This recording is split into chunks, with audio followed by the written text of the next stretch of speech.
Pedigree, 1, 2, 3, brought to you live by the champ. A last ride straight to hell, a tombstone, a choke slam. Here to give it to you raw. This is Wrestling with Savage. SmackDown, hold the title. This is Wrestling with Savage. Why?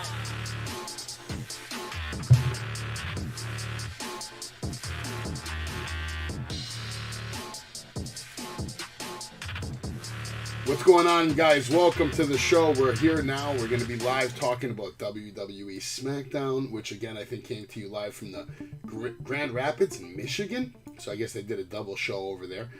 I don't know. SmackDown felt a little different tonight. It felt a little different. It didn't start off the way I wanted it to, but it definitely ended with a statement being made, which we will get into as the night goes on. SmackDown opens up with a video package hyping up the match between RK Bro and the Usos. Championship unification match. Big money match on SmackDown. You had the big match feel. A lot of people thinking there was going to be a DQ ending and a continuation of this storyline. I guess you're going to have to stick around to find out what happened live on SmackDown here at Wrestling with Savage. We have Jay. We have Dave. What's up, guys? How are you? Welcome back to the show. Both everybody on. It's a good night when everybody gets online, right?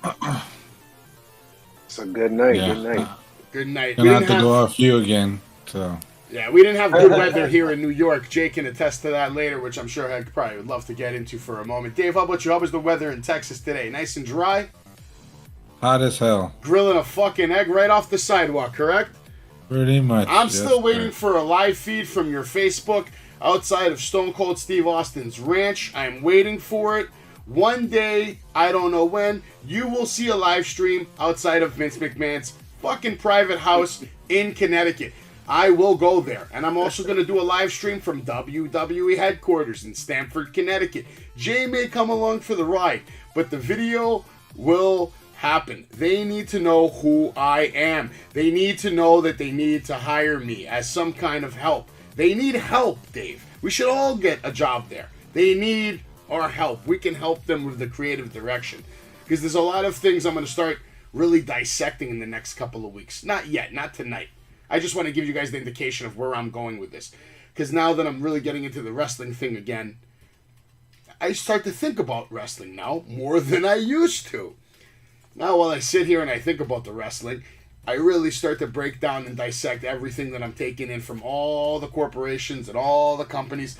I've been watching more wrestling in the last couple of weeks than you guys can even imagine. NWA, Triple X, all this bullshit, Lucha Libre fucking garbage that I'm watching, some X Division shit, some woman's fucking pantyhose wrestling that was... It's bad out there, man. Alright? You don't even want to know what's out there. But anyway, let's get into SmackDown. We'll get more into that later, man. Roman Reigns makes his way to the ring to open up the show, which is always a good sign when the big dog comes down, the tribal chief. He cuts a big promo with Paul Heyman, Usos talking shit. He talks about how he loves the Usos, and he's expecting the win from them because he loves them. You know? And then Paul Heyman basically said, if you don't bring home the gold, don't come home. Which kind of gave the vibe like this is like some do or die kind of shit for the Usos, and they have to get the job done to make the tribal chief happy, to bring all the gold to the bloodline. So I thought that was interesting. Did you guys like the opening that Roman came out? Did you think it was a powerful statement?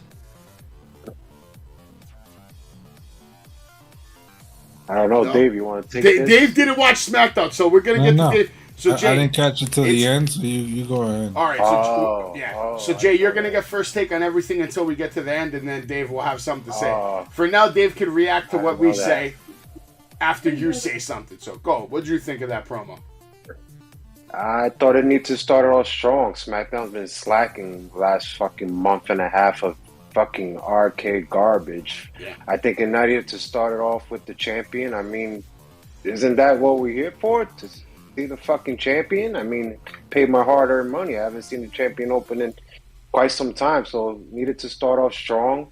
They did the good thing here. Great promo. Great facials by Heyman. Heyman cut a great promo. Roman with the great facials. You gotta love the end when he hugged the Usos and gave that smile, another great facial. This is why he's the best in the business. This is why they all best in the business. That's why he's the wise man, baby. It's Paul fucking Heyman. I liked it. I thought it was a great, strong start, like you said. We see the champion right away. His music comes on, comes to the ring, cuts his promo, and kind of gives you an extra incentive to want to see this match and the outcome at the end of the night to hype it up. After that, we had Shinsuke Nakamura coming to the ring. We go straight into a commercial, and the match begins. It's going to be Sami Zayn versus Shinsuke Nakamura. Honestly, this started off with some classic wrestling. You saw arm bars, you saw wrist locks, hammer locks, headlocks. There was kicking it all going. Nakamura was killing it tonight with the kicks. I have no complaints from Nakamura tonight. Every kick he delivered seemed efficient. It seemed well placed. It seemed like each kick had a significant meaning.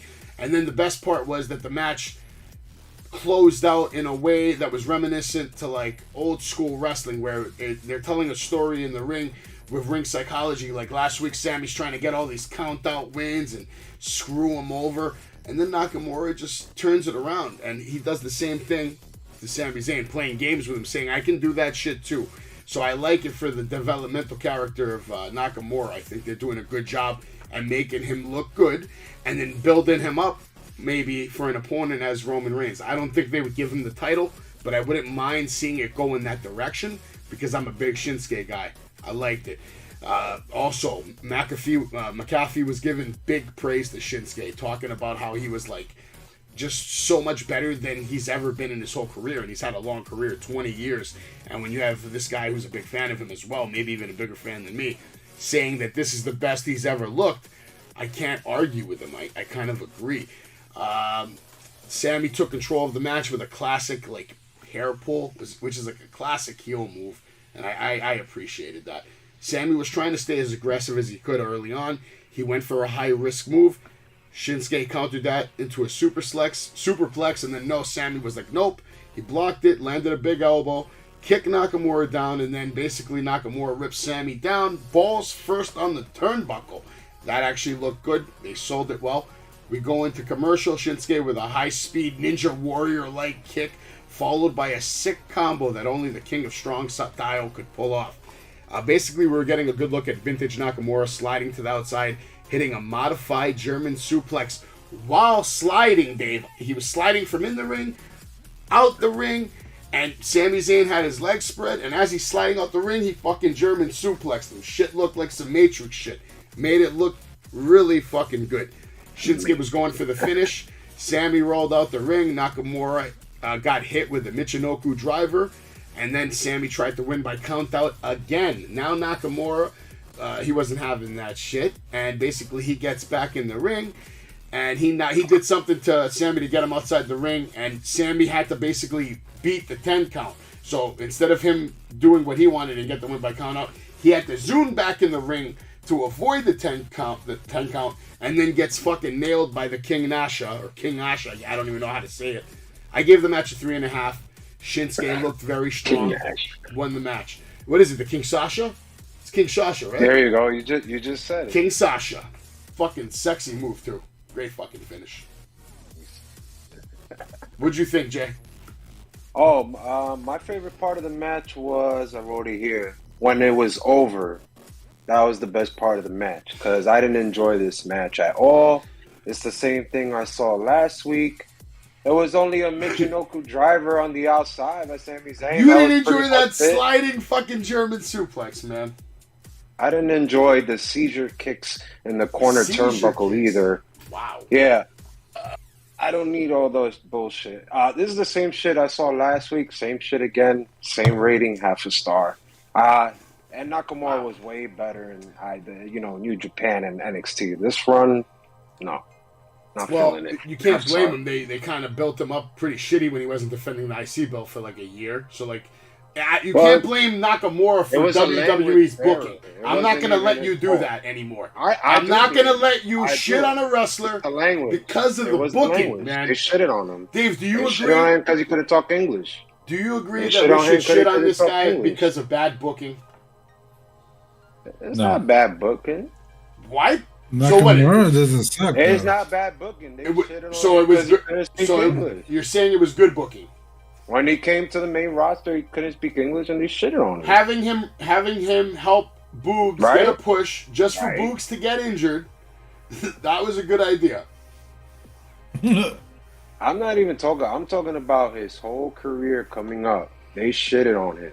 Not He in was NXT. He came into NXT. I'm not talking about NXT. Well, you're saying it. About the main Yeah, but you roster. said his whole career. I said his best run is in New Japan and NXT. You're talking about his run. Do you right like now his is run better great. in New Japan or NXT? New Japan. By far, right? New Japan. I missed No out doubt. on his New Japan run. I think I'm gonna have to give it a go on a couple of things. Watch it. Was I went back to see. he was the some of fucking champ? He had matches with And Kenny. AJ, you seen the matches with AJ? No? He had matches with AJ. Yeah. Did he have matches with Kenny Omega or anything like that, or not? Or Kenny wasn't around yet I think he had a match with White. with Jay White? I don't think he has a. If he has a match with Kenny, I don't know it's not about like a Omega. title I match. don't know about Probably Omega. not. No, It was probably like a regular. that was a match while with ago anything. too, man. Shinsuke's been in WWE for a fucking while now, man. His NXT run was pretty good though. All I'm saying is, listen, I'm not saying he's the worst of the worst. All I'm saying is when he came to the main roster hot, he was super hot, right? Super hot in NXT. They shitted on him because he couldn't talk English. I thought that was fucked up. They did And the they've same been for a doing lot it. of guys. They've been doing it ever since. They do. Of course they do. They've done it for Look a at lot of guys. Cesaro. That's a whole nother show, actually. You know what we should do one night, or at the end of a show, we need to have a discussion about what NXT superstar got shitted on the most. Like, But listen, if Nakamura wants a higher Really? rating in my book, It's a long if he wants list. a higher rating in my book, they need to really switch opponents. This is too much. We've seen this shit already. Yeah, I don't know where they're going storyline wise. It's too That's why much. I said at the beginning of the show they need help with direction much. because storyline wise, this shit is fucking ass right now. It's an all time ass level as far as like overall storylines. After that, we had a commercial, and then of course we come back. Cole gives us a special look at the longest reigning SmackDown Tag Team Champs, the Usos. After this, it was basically another montage video package that we've seen before 100 times of the Usos kicking ass the last year being the champions. Whoop-de-fucking-do. Not much to get into there. Happy Corbin comes out. Guess what? We go to another commercial because that's how long this fucking video package was. Back from commercial, it's time for Happy Talk. Corbin standing next to the Andre Trophy. Corbin says, this is the happiest I've ever been. $12,000 hat, $70,000 watch, and I got rid of that mouth-breathing madcap moss. And I got myself a souvenir over here. And it's going to look great in my trophy case next to the one I already have. We get a video package of the attack with a steel chair by Corbin. I got fined for that. A lot of money. It was a lot of money. Probably, well, a lot of money to people like you. Not to people like me, but, you know, it was a lot of money. He basically says that what he did was a work of art.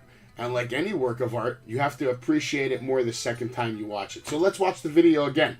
And then they go in slow motion of him attacking him with the trophy on his neck, stomping. Had a straight face the whole time, no laugh. Looked like a serious promo, but you know, he said you should show your boss total respect, which I feel like that was a shot at Sasha Banks, in my opinion. I don't know why I just took it that way. You should show your boss total respect, and he looked at the camera when he said it. He kind of had like this look in his eye. Madcap is gone for now. You know, I'm the big bad bald wolf because I huffed and I puffed and I sent Mad Cad out of here in the ambulance. Then he destroys the Andre Trophy, which I thought, of course, that's disrespectful. But I give it a 1 star because it's, you know, why are we even continuing this storyline? Why are you even bringing up Madcap? This should be like the destruction of the Madcap that we know. And then you re-debut him in a couple of weeks, bigger, badder, serious, right? Why are you still, like, why are we talking about Madcap? Why isn't he going on a break right now and then coming back repackaged? Like, he's gone, he got hurt. Why are we, like, are we really happy with this gimmick, Jay? And did you like the promo at all? No rating. No rating, okay.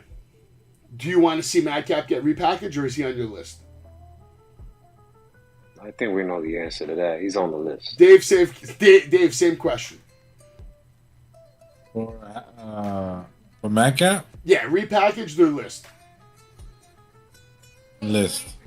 Damn, homie. We got some fucking haters out here. I'm going to say get this guy repackaged, give him one more shot, and, you know, try to not make him look like a complete fucking clown from day one with his repackage. I thought the package they had for him when he was doing the Raw Underground, I thought they were going somewhere with that. Just like, you know, badass dude, brawler, fighter. Nope. No, they were just filling people because just another one of fucking Shane McMahon's brilliant fucking ideas that was off air in how many weeks? 5? That thing was dumb as shit. I thought the first night was kind of cool. I just thought whatever. Anyway, after that, Cole says Gulak is a changed man. And after this conversation with Ricochet, he's reminding us of the chop from last week, which I thought the replay was done well. This is a beautiful replay of that beautiful chop. Fantastic. Then, of course, Gunther comes out, and I have to admit his introduction's getting better each week. Gunther versus Drew Gulak. Gunther with several very hard chops, another powerbomb, and a win. And now he gets him in a Boston Crab, applied to Gulak from Gunther. Ludwig is smiling. Out comes Ricochet, which immediately told me, okay, Gunther's your new Intercontinental Champion. I just don't know when yet. Poor Ricochet. Has he even defended the fucking thing yet? So his first defense is going to be a loss against fucking Gunther, right? Oh, it's not his first defense. He just haven't defended in a while. Who did he defend it? Oh, yeah, Against those two morons from Raw, those kiss cam motherfuckers. Oh, yeah. He beat them both, and that was the last defense. Was that his only defense? SmackDown. Nah, he had a defense before that, but that was the last. Anyway, he's done, right?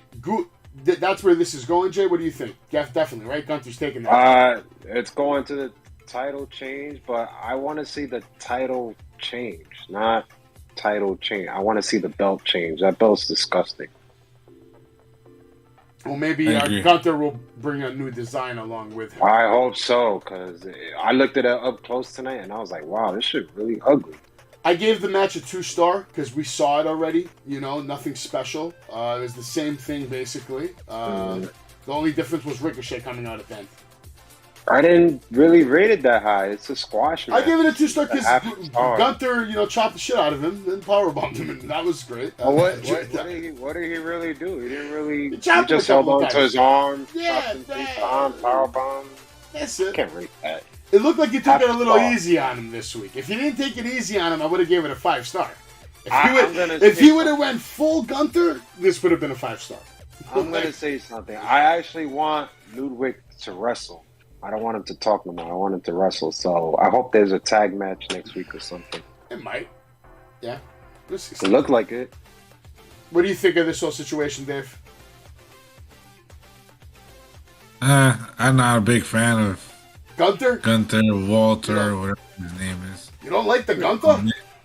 I probably have to see more of him. Gunther. I haven't seen a lot of him, so I know who he is. I've seen 1 or 2 of his matches. So I know he's very old school. He wrestles old school, from what I've seen, the little that I've seen. So he definitely does. I did like the last week thing when with the whole chop thing. So I know that they're emphasizing on that. Okay. It's kind of weird with the whole Drew Gulak. Gulak has been doing like random stories. Are you familiar with LA Knight, Dave? Yeah, I heard of him.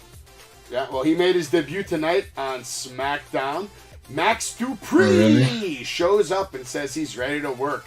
He tells Pierce he runs the world's newest and hottest modeling agency. And basically, Sonya Deville is the one that hired him.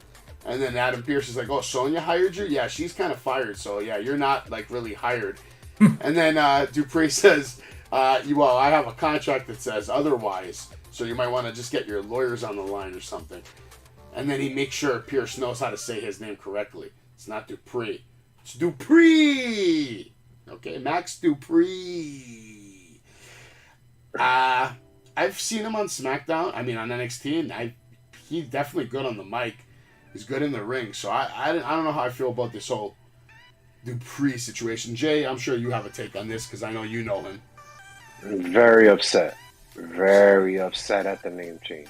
I think it should have just been, even though the name was horrible, it should have just been LA Knight.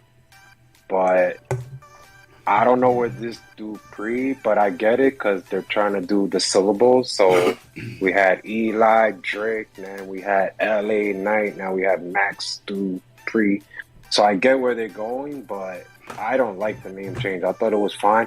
We've seen this in dark matches. So basically he has Mansoor and what's this guy's name? Mace, but now they call him Face. So we already know this gimmick's been going on for the last month. So. That sounds real fucking bad. Creative But this was this is actual live TV. So let's see if they change it because they repackaged his name. So I wouldn't be surprised if they repackaged the stars that he signed in those dark matches. So let's see where this goes. But I hate the name change. I'm not a big fan of the name change either. We'll see what happens. We'll see where Not it a goes. fan. Haven't they used that kind of name before? Hasn't that name been used before? Dupree was a close tag to it. team, Close if to you it.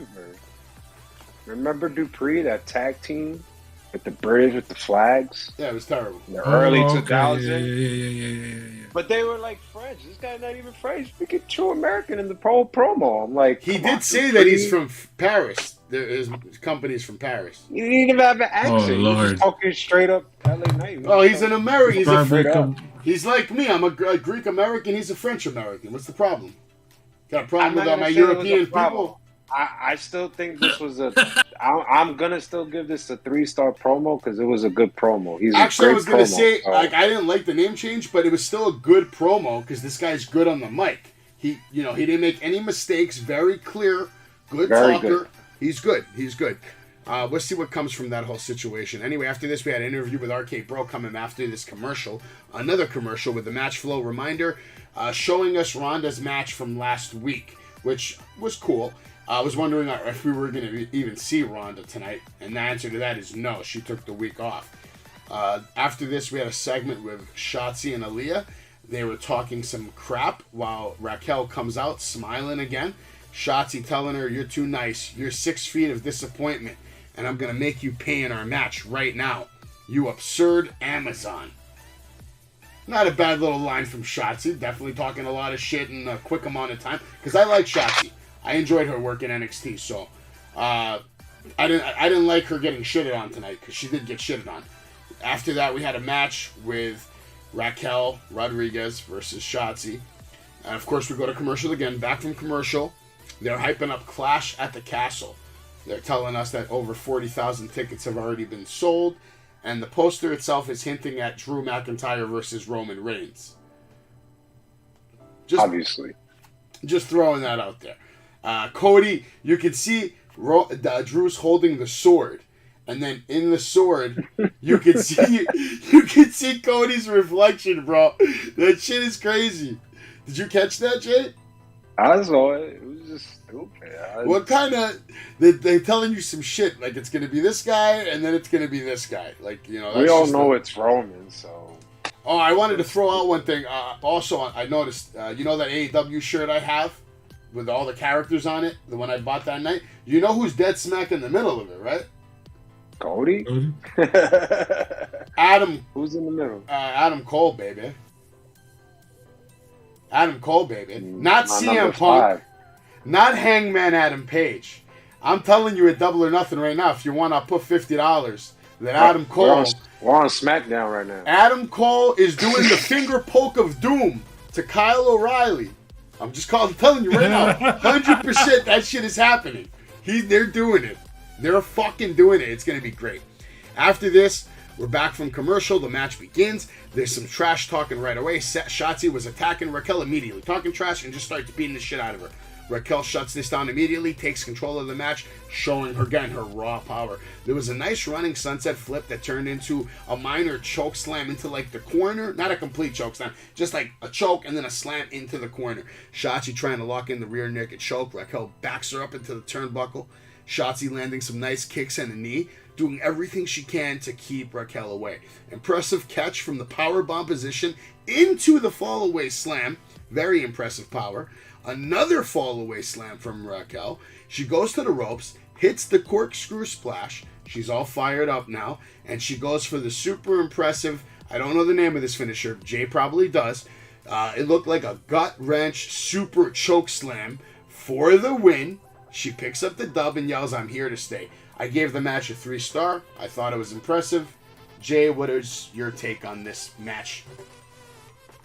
I forgot to finish it first of all. And I don't know what happened in Smack. It got kind of bleeped out. I don't know. Yeah, I noticed that. Yeah, I noticed that. But it was bleeped out, so I don't know what they was. Yeah, saying. you noticed that too, right? Like I was trying to hear it because he I said thought it was my TV. So he said no. He said the name of her finisher is, and then but it was bleeped out. and I'm like this, and I can't rewind in here. I was about to go back. I thought it was like my box, so I was about to go back in the other room. I thought it was my TV. I was like, what the hell? Yeah, man. Maybe they can't say the name. Maybe they don't own the name. I don't know. I'm sure we'll get an answer next week. That was crazy, man. I'm gonna start from the beginning. Yeah, go for it. Not really a lot. There's not really a lot. It was a quick squashy. You talked about who's getting really shitted on. Schatzy's getting shitted on. I see something different. I think Aaliyah is getting shitted on out of all the 3 women. Nobody's really. Yeah, she's getting no time in the ring. She's getting no time. This promo, they're shitting on her. And then the camera just kind of cut her away, so you never even saw her after Raquel and Schatzy talking in the back, if you noticed that. Yeah. So she's really the one that's getting shitted on. But overall, you're not lying. If you look at the match, they obviously invested a lot in Raquel Rodriguez. So you know she's going to be future champ in no time. But they didn't shit on Schatzy. They let her get some hits in. She had a nice spinning back kick into a right hand. So she had her moves in. So in reality, I think both women are winners here. But, I enjoyed it, but I can't go too high, so I give it 2.5. I'm sorry to break your heart, but no, there's a clear winner and a clear fucking loser in this match, and Schatzy was the clear fucking I don't loser. think so. Yeah, man. I don't think so. She got a couple of shots in, but if you think about it... I'm not talking about the match. I'm talking about overall. The match was 3 minutes. Not shit on. It was a squash. It doesn't matter. If it was a squash, she would not land any offensive moves. She landed a lot of offensive moves. What do you mean, Drew Gulak? It is true. Okay, so is the Drew Gulak match a squash match? Bro, the guy was holding on his arm and chopped him 3 times, and then it was over. Schatzy actually did moves. She actually climbed the rope. She actually went to the ring apron. She actually did moves on Raquel, believe it or not. So they didn't really shit on her if you think about it. So I still think they still believe in her. I think they opened up the ass crack pretty wide on that one, and a lot of shit came out. I doubt it. I get what you're saying. The fact that she caught a couple of shots, and yeah, she did, and she did a couple of moves. But that's you can't look at her as like a star because she's she been got getting a couple of shots. I'm not saying she's a star yet, but I'm saying she's not getting shit. She's been getting TV time for the last 3 weeks. I'll give you that. Yeah, no, she's definitely here to stay as far as TV is concerned. But she's staying. I think they should throw her in the tag team mix. No, she did that. We need women tag team. We don't have any. We don't. I like it the way it is. No champions. Leave it like that. Yeah, well, that's not going to happen. You know why. Dave, you have any comments on Schatzy? Or Raquel? Schatzy or Raquel? Yeah, either or. I looked up the finisher, and it says here tequila shot. Tequila shot, I like that. But it's a fireman's carry into a cutter. Jay, who doesn't like a fucking shot of tequila, right? I mean, so why would they bleep tequila? I don't know. Maybe they don't own the name. I see here. Because you know that shit runs on a 10-second like pan, so they can block anything out within 10 seconds. So they probably heard somebody in the back heard it, and they were like, bleep it. I can't explain it. Maybe because it's mentioning alcohol. Maybe, I don't know. It's a Fox family show. Alcohol. Yeah. Well, I don't know. That's the only thing I could think of. I'm pretty sure I've seen Chris Jericho dump fucking alcohol in CM Punk's face. Remember that? Yeah, but that was not now. We're talking about right now. That is true. Well, let's talk about the match. Well, actually, the interview. We had an interview with Xavier Woods, who was rocking an NWO type of shirt for the New Day. And I'm sure Dave would be interested in that. Because it just... they're trying to steal NWO's fucking design right now. I don't know how I feel about that. Maybe they're trying to hint. Maybe they're hinting at a heel turn. That's how I took it. I'm like, why was he rocking that red shirt with the NWO kind of, but instead of NWO, it says, I think NDR, New Day Rocks. That shirt's been around for a minute, though. Yeah, I think he's had it for a minute. That's the first time I've seen that shirt, so I don't know. I got maybe in colors. Because you just paid attention this time. Maybe, I don't know. I know, but I think I would have noticed that shirt if I seen it. I just don't think I saw it before. Or maybe I wasn't paying attention because they said Xavier Woods, and there's nothing to see there. So I was like, oh, Xavier? Doing something else, you know? You don't like Xavier Woods? I do, but I've had my share of him, and they never give him a real solo push. They made him the King of the Ring for no fucking reason other than a job to people. You know, they disrespect the King of the Ring title. He's been a tag team champion multiple fucking times, but let's be realistic. The best combo of that whole trio is Big E and Kofi Kingston. Those are your real tag team champions. Woods has been injured on and off over the last 8 years. He spends more time playing video games and talking shit than actually wrestling. I'm over it, bro. He's been on TV for like 10 years. Longer. Like, okay. He's not doing anything different. He's a lifer. He's a lifer, bro. He's a Vince McMahon guy. No matter that t-shirt. He's a lifer. He makes a lot of money with the up, down, down, too. Are you crazy? He probably makes more from that than he does with WWE. To be honest. But WWE sponsors them.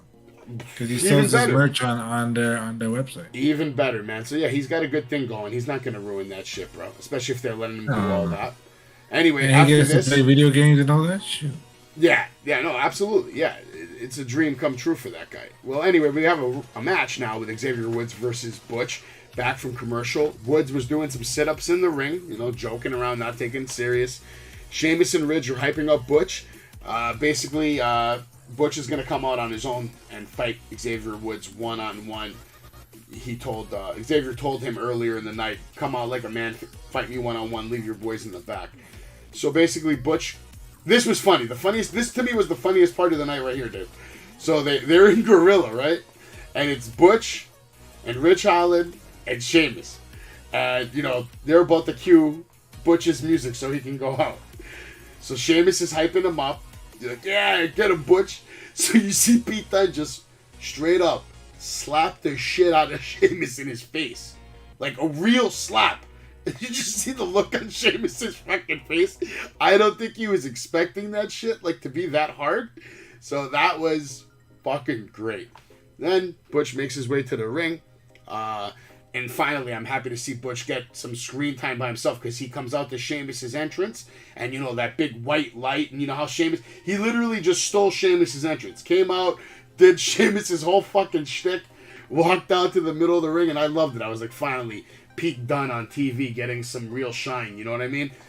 Now, he didn't get the win tonight. Xavier got the win.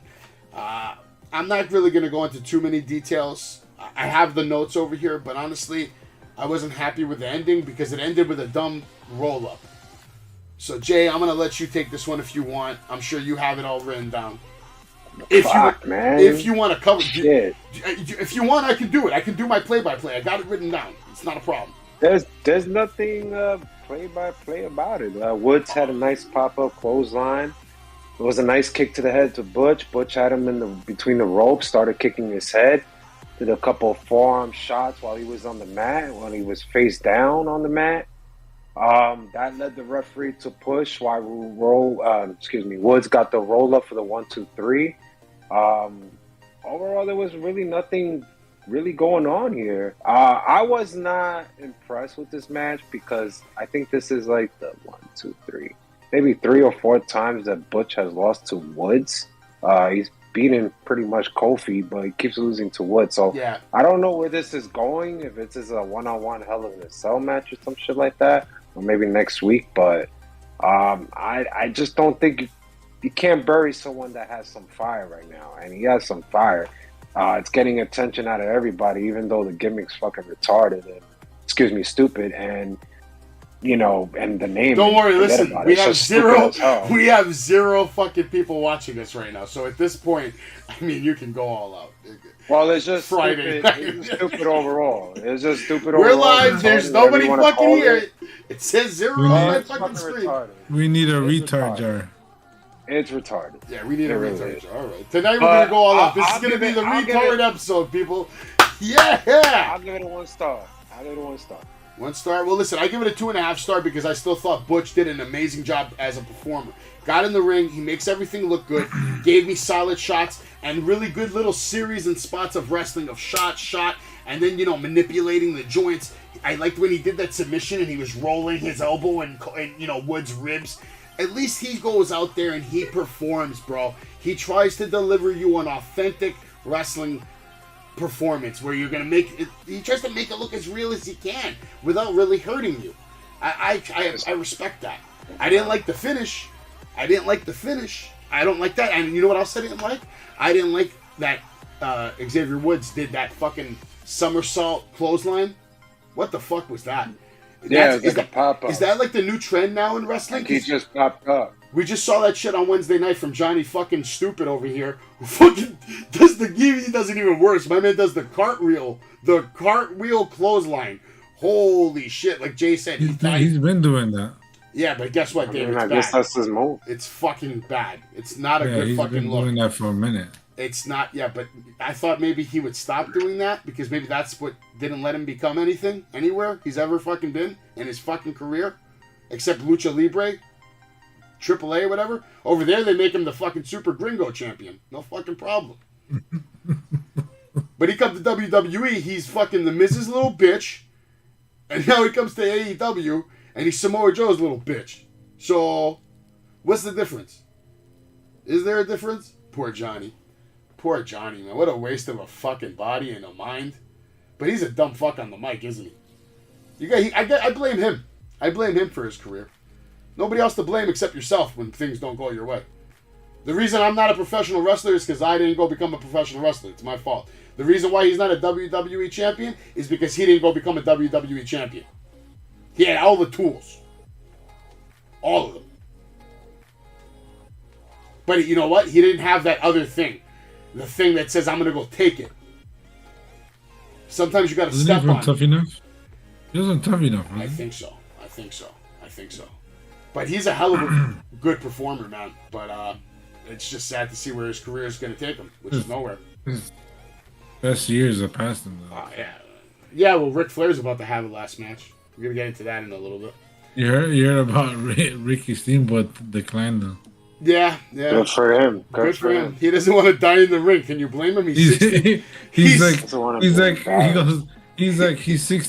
Yeah, he's exactly. like he wants to be remembered as the last thing he did in the ring was actually something. Good. He doesn't want to do it. I was just gonna say, you beat me to it. Yeah, 69 years old, so he's not as senile as Ric Flair yet. So he still has a brain to say, you know what? That's a bad idea. It's a bad idea. We're gonna stay away from that. And guess what, guys? SmackDown, for some reason, felt short tonight. It's a 2-hour show, but tonight it felt like it was an hour.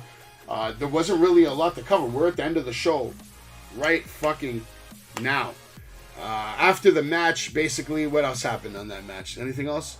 All I said was Butch is relentless. It cost him the match. Woods with a quick roll-up. Blah, blah, What's blah. up with them? Are they breaking up?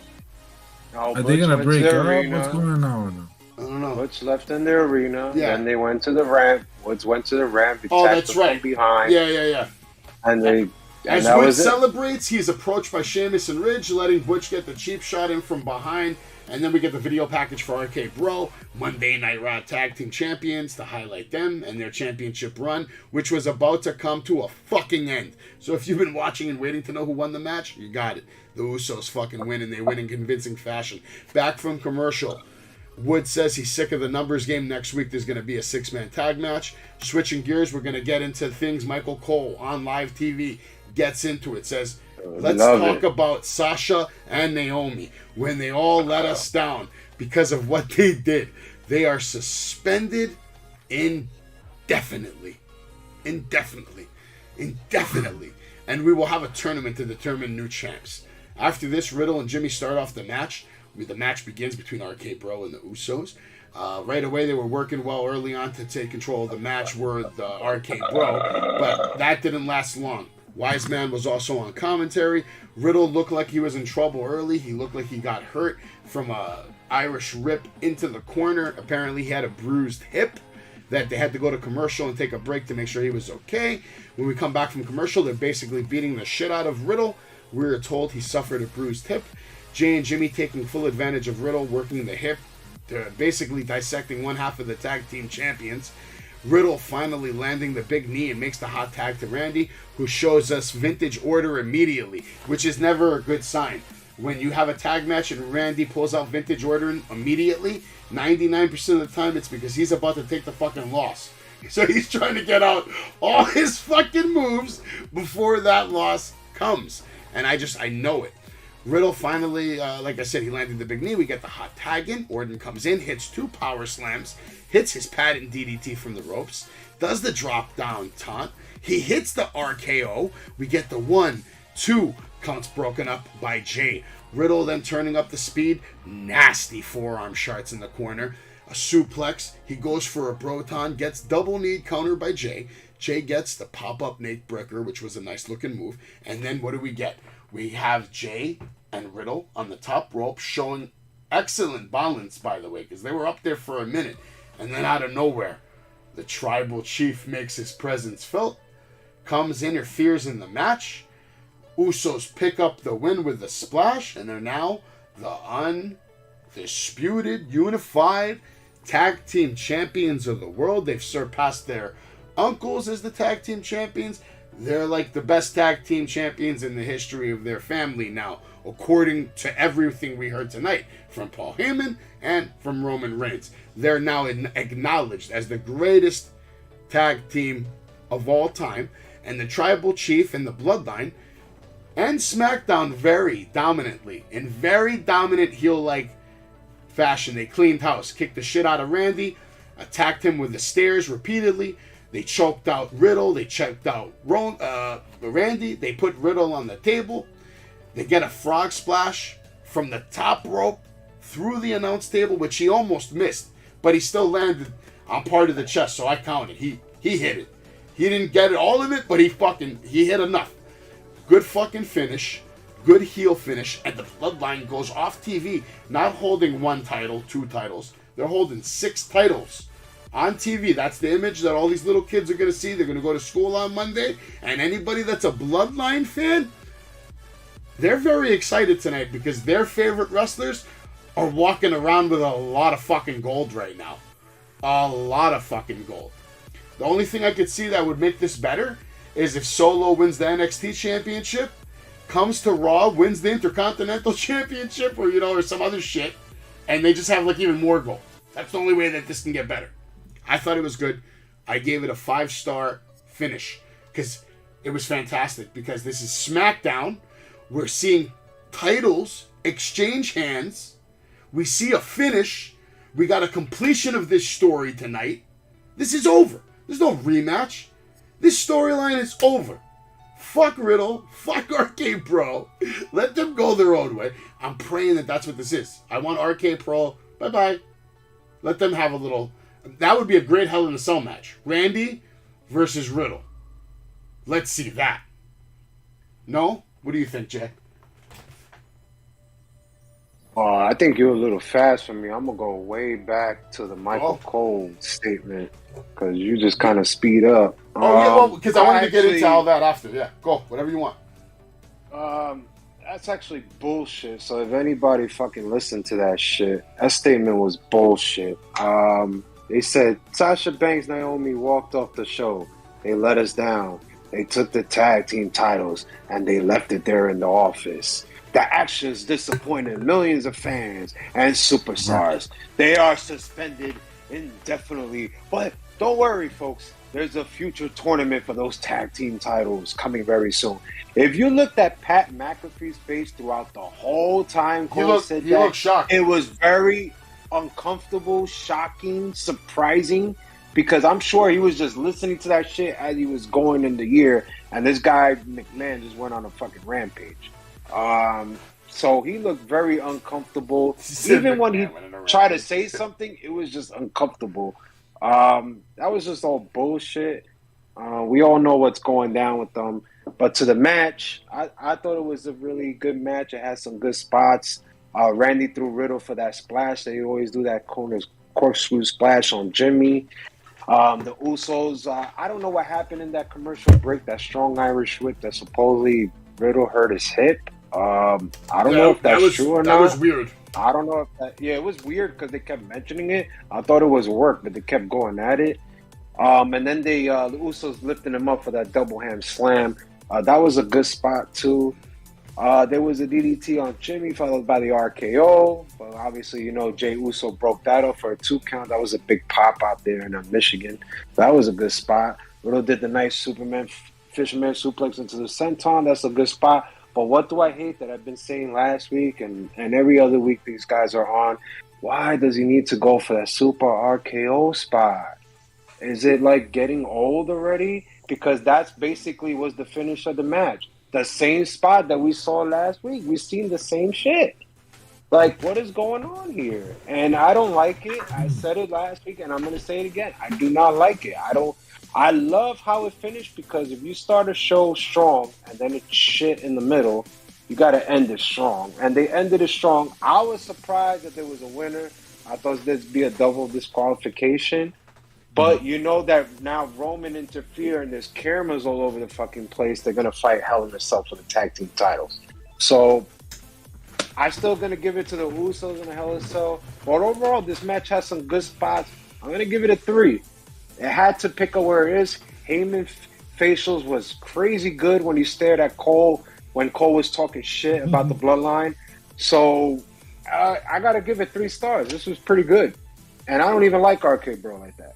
3 stars, not a bad rating, but I gave it a 5 because of the statements that were made after the match. It wasn't just a match. It was the whole presentation. They hyped it up. They hyped the match. They hyped it up from last week. They promoted it today. There's going to be a fucking unification match, and that there was going to be new fucking champions crowned, and they delivered on that fucking promise. There was no bullshit. There was no, like, wait till next week. Oh, wait till Hell in the Cell, because we all thought, you know, I called it today that they were going to win, because I thought, you know what?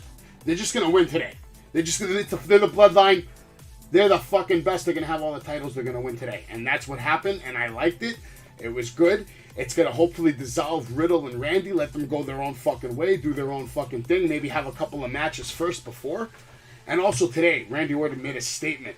He said that Riddle will be a WWE World Heavyweight Champion.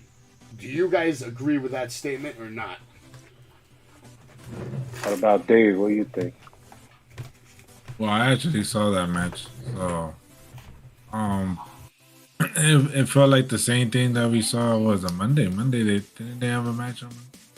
So Super RKO. It kind of felt the same. The Roman thing was expected, so when it happened, I was like, "Oh, big surprise! Whoop, yeah." But I did think that it was gonna end in disqualification. I didn't think it was gonna end like that. Especially that it was a SmackDown. You know, I would have thought that they would do something like that on a pay-per-view or something like that, but I guess they wanted to do it on, you know, worldwide TV so everybody could see it. I don't know.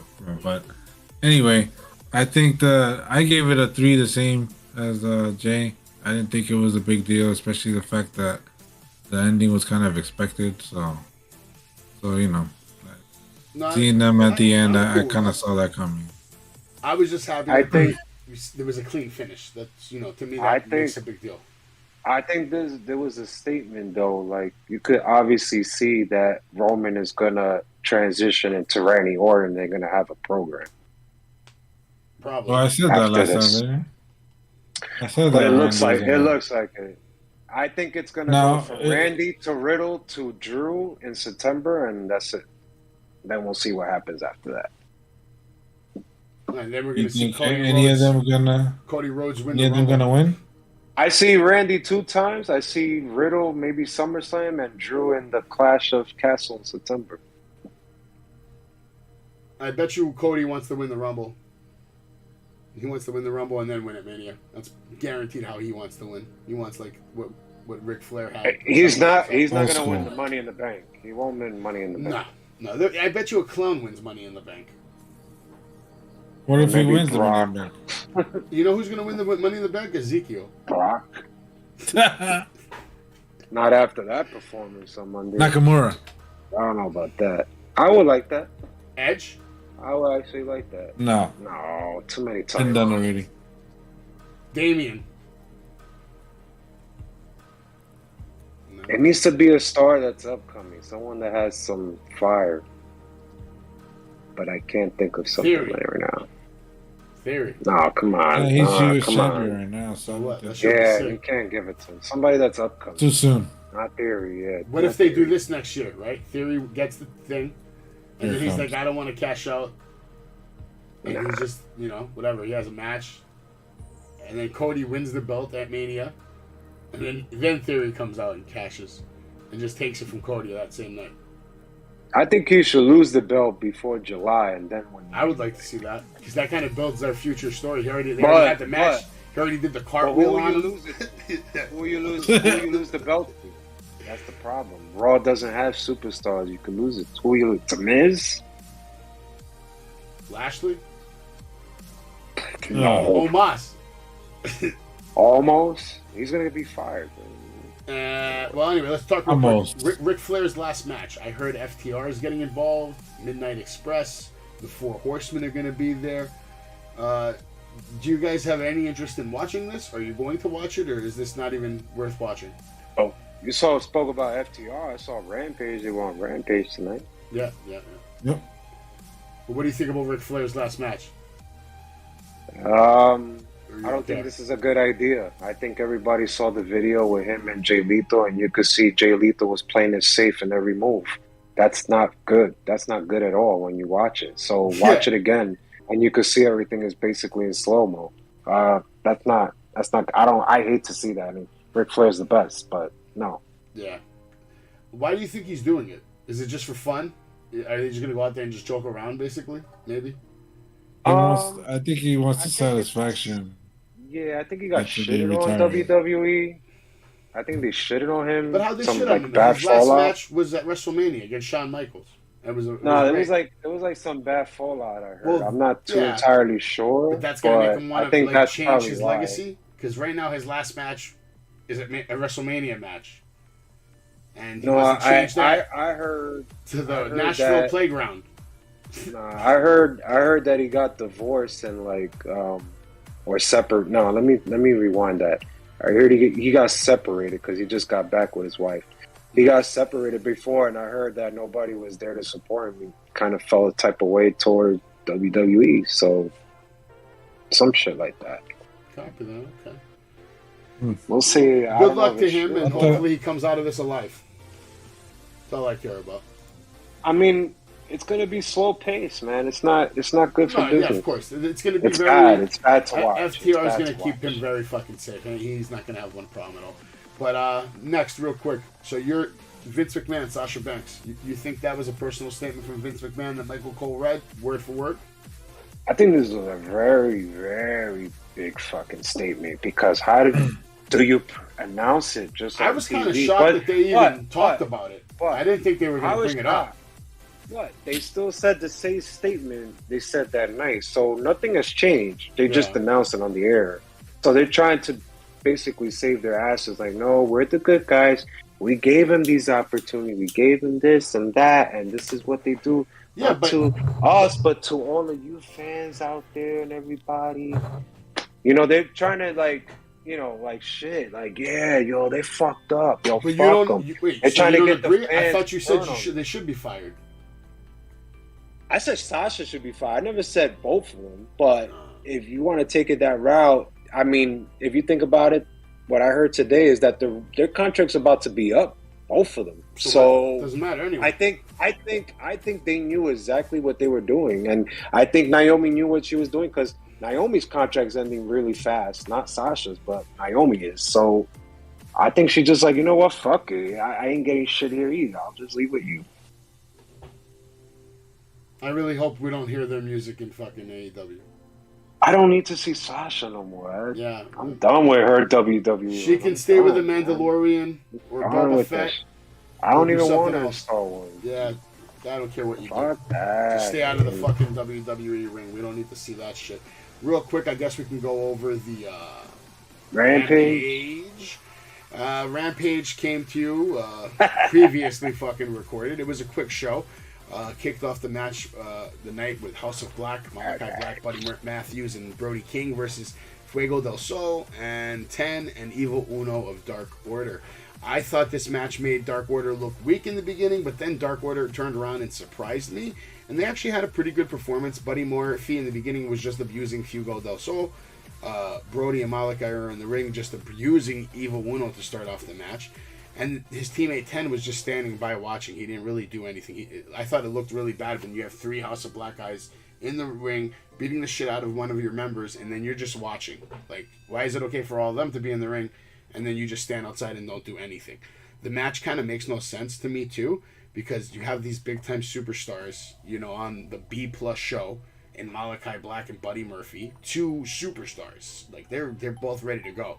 And you have them on the B-plus show wrestling the D-plus club, or better known as the Dark Order. Nice standing splash from Fuego del Sol. Big Vance 10 gets the hot tag, gets in the ring, and starts putting up a fight.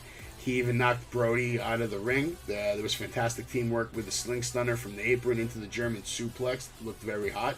Uno with the middle fingers as he kicks Black off his teammate, who had a leg lock on him. Vance with the big lariat, and then, of course, the tag on Uno with a decent boot.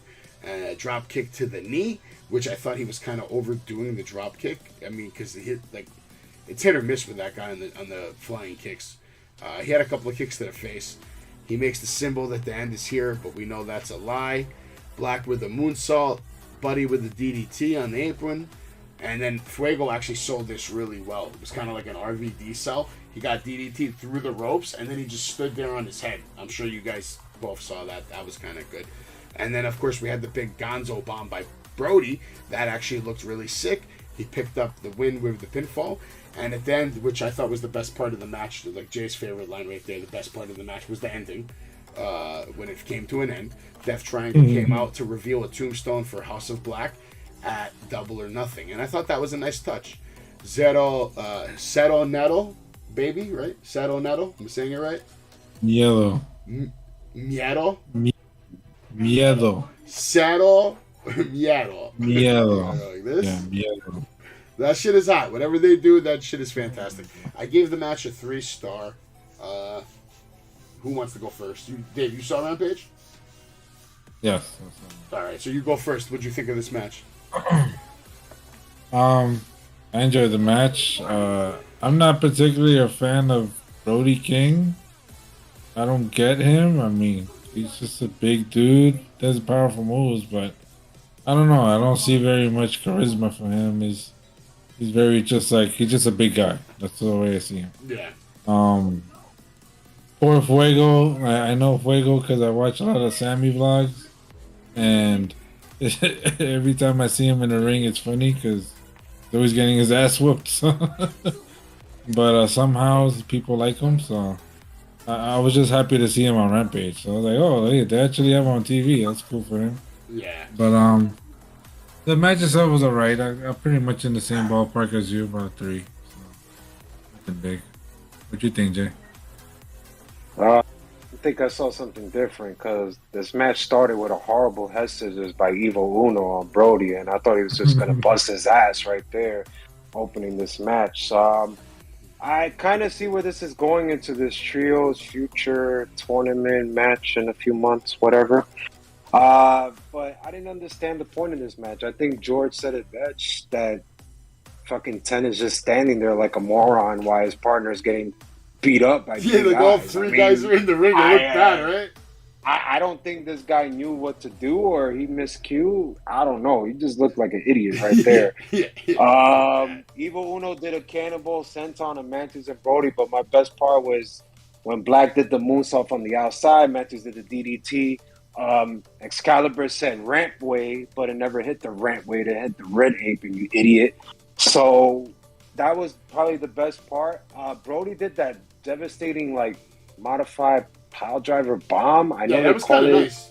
Yeah, that was a good finisher, but overall, Brody just flat out fat. Yeah, he's just fat and stinks. Yeah, I didn't really. Fat. Come on. Besides Kevin that Owens devastating move, that was it. I'm actually kind of buff lately, man. Yeah, but Kevin Owens, he does senton. I'm way better looking than Kevin Owens. But you who's better looking, Brody or KO? Brody. Who looks like they'd win in a fight, Brody or KO? And Brody looks taller though. He looks bigger. KO, huh? Give me Kevin Steen. Don't give me Kevin Owens. Give me Kevin Steen. Okay, he wants the Give me independent. He wants them independent. Give me the with the old. stunner. Give me the old Kevin. The ones Hit him that with the stunner. he used to curse a lot in his promos. I used to like some of his old But- promos. I've seen a lot of But them. I'm gonna just give it a 2. Totally understandable, man. Like I said, we had A+ players in there on the B+ show playing with the D+ club. Yeah, so- Wait, I can't say Brody's an A+ player. For now on, I'm calling them. I'm not calling them their name anymore. I'm calling them the D+ club. Oh, and by the way, The I Dark didn't, Order. I didn't like the end with Tombstone. I thought that was like, come on, really? Yeah. I kind of like that I because like it plays to his gimmick a little bit. You know, Uh-huh. sending a message, trying to hype up the match, a little nice touch. I liked it. I'd rather have Jose. You know why I liked it? Because it gives Pente TV time, and he deserves all the TV time he He can didn't get. say a word. And He didn't say a word. He still got on TV, man. Listen, man. After that, we had a clip of the Jericho Appreciation Society injuring one of the Acclaimed members, supposedly. So apparently, this Acclaimed guy, I saw his post on, I think, Twitter or something. Something happened on Monday night after the Evolution. He was at an Evolution event, and he legitimately hurt his fucking knee. So now the Acclaimed is on hold, on ice for now. That sucks. They were like my favorite tag team in AEW, to be honest. Very entertaining. Not me. I think this proves. I think this is a chance to Max to really shine. But if he's Yeah. with that stupid gun club, then it ain't gonna go. Yeah, nowhere. that's the problem. I didn't like the way Billy came in there and said, you know, all factions have to deal with adversity. But don't worry, your boy will be back and we're all going to be scissoring. You know, I was like, oh, God. Stay away from Billy. No, even when Caster, he's like, right, daddy? Yeah. That is He's so like, yes, son. stupid. And That then is we're so like, stupid. even Lolly was watching me. She's like, what is going on? He's trying to like, he's Fucking smart. stupid. He wants to still get on TV, so he's going to just join the gun club. He's an honorary son of Billy Gunn. That's it. That's kind of funny, I guess. After The this, Scissor Club. we go to commercial. We get back. FTR is in an interview responding to the Vice Challenge. On Dynamite, you got your match. I know you like to make a joke out of wrestling, but you won't make a joke out of wrestling in the ring with me, says Hardwood. Straight to the point. So, pretty sure that those Vice guys are about to get a whooping on Wednesday night from FTR. Maybe the best tag team in the world. FTR is gaining my respect every week. I think they actually might legitimately be the best tag team in the world. Like, traditional tag team, they're fucking phenomenal, these guys. Phenomenal, both of them. After this, we get a match with Shawn Spears versus Big Damo. And we also get a reminder of the steel cage match coming up on Dynamite versus Wardlow. There was a nice crossbody to the outside by Damo.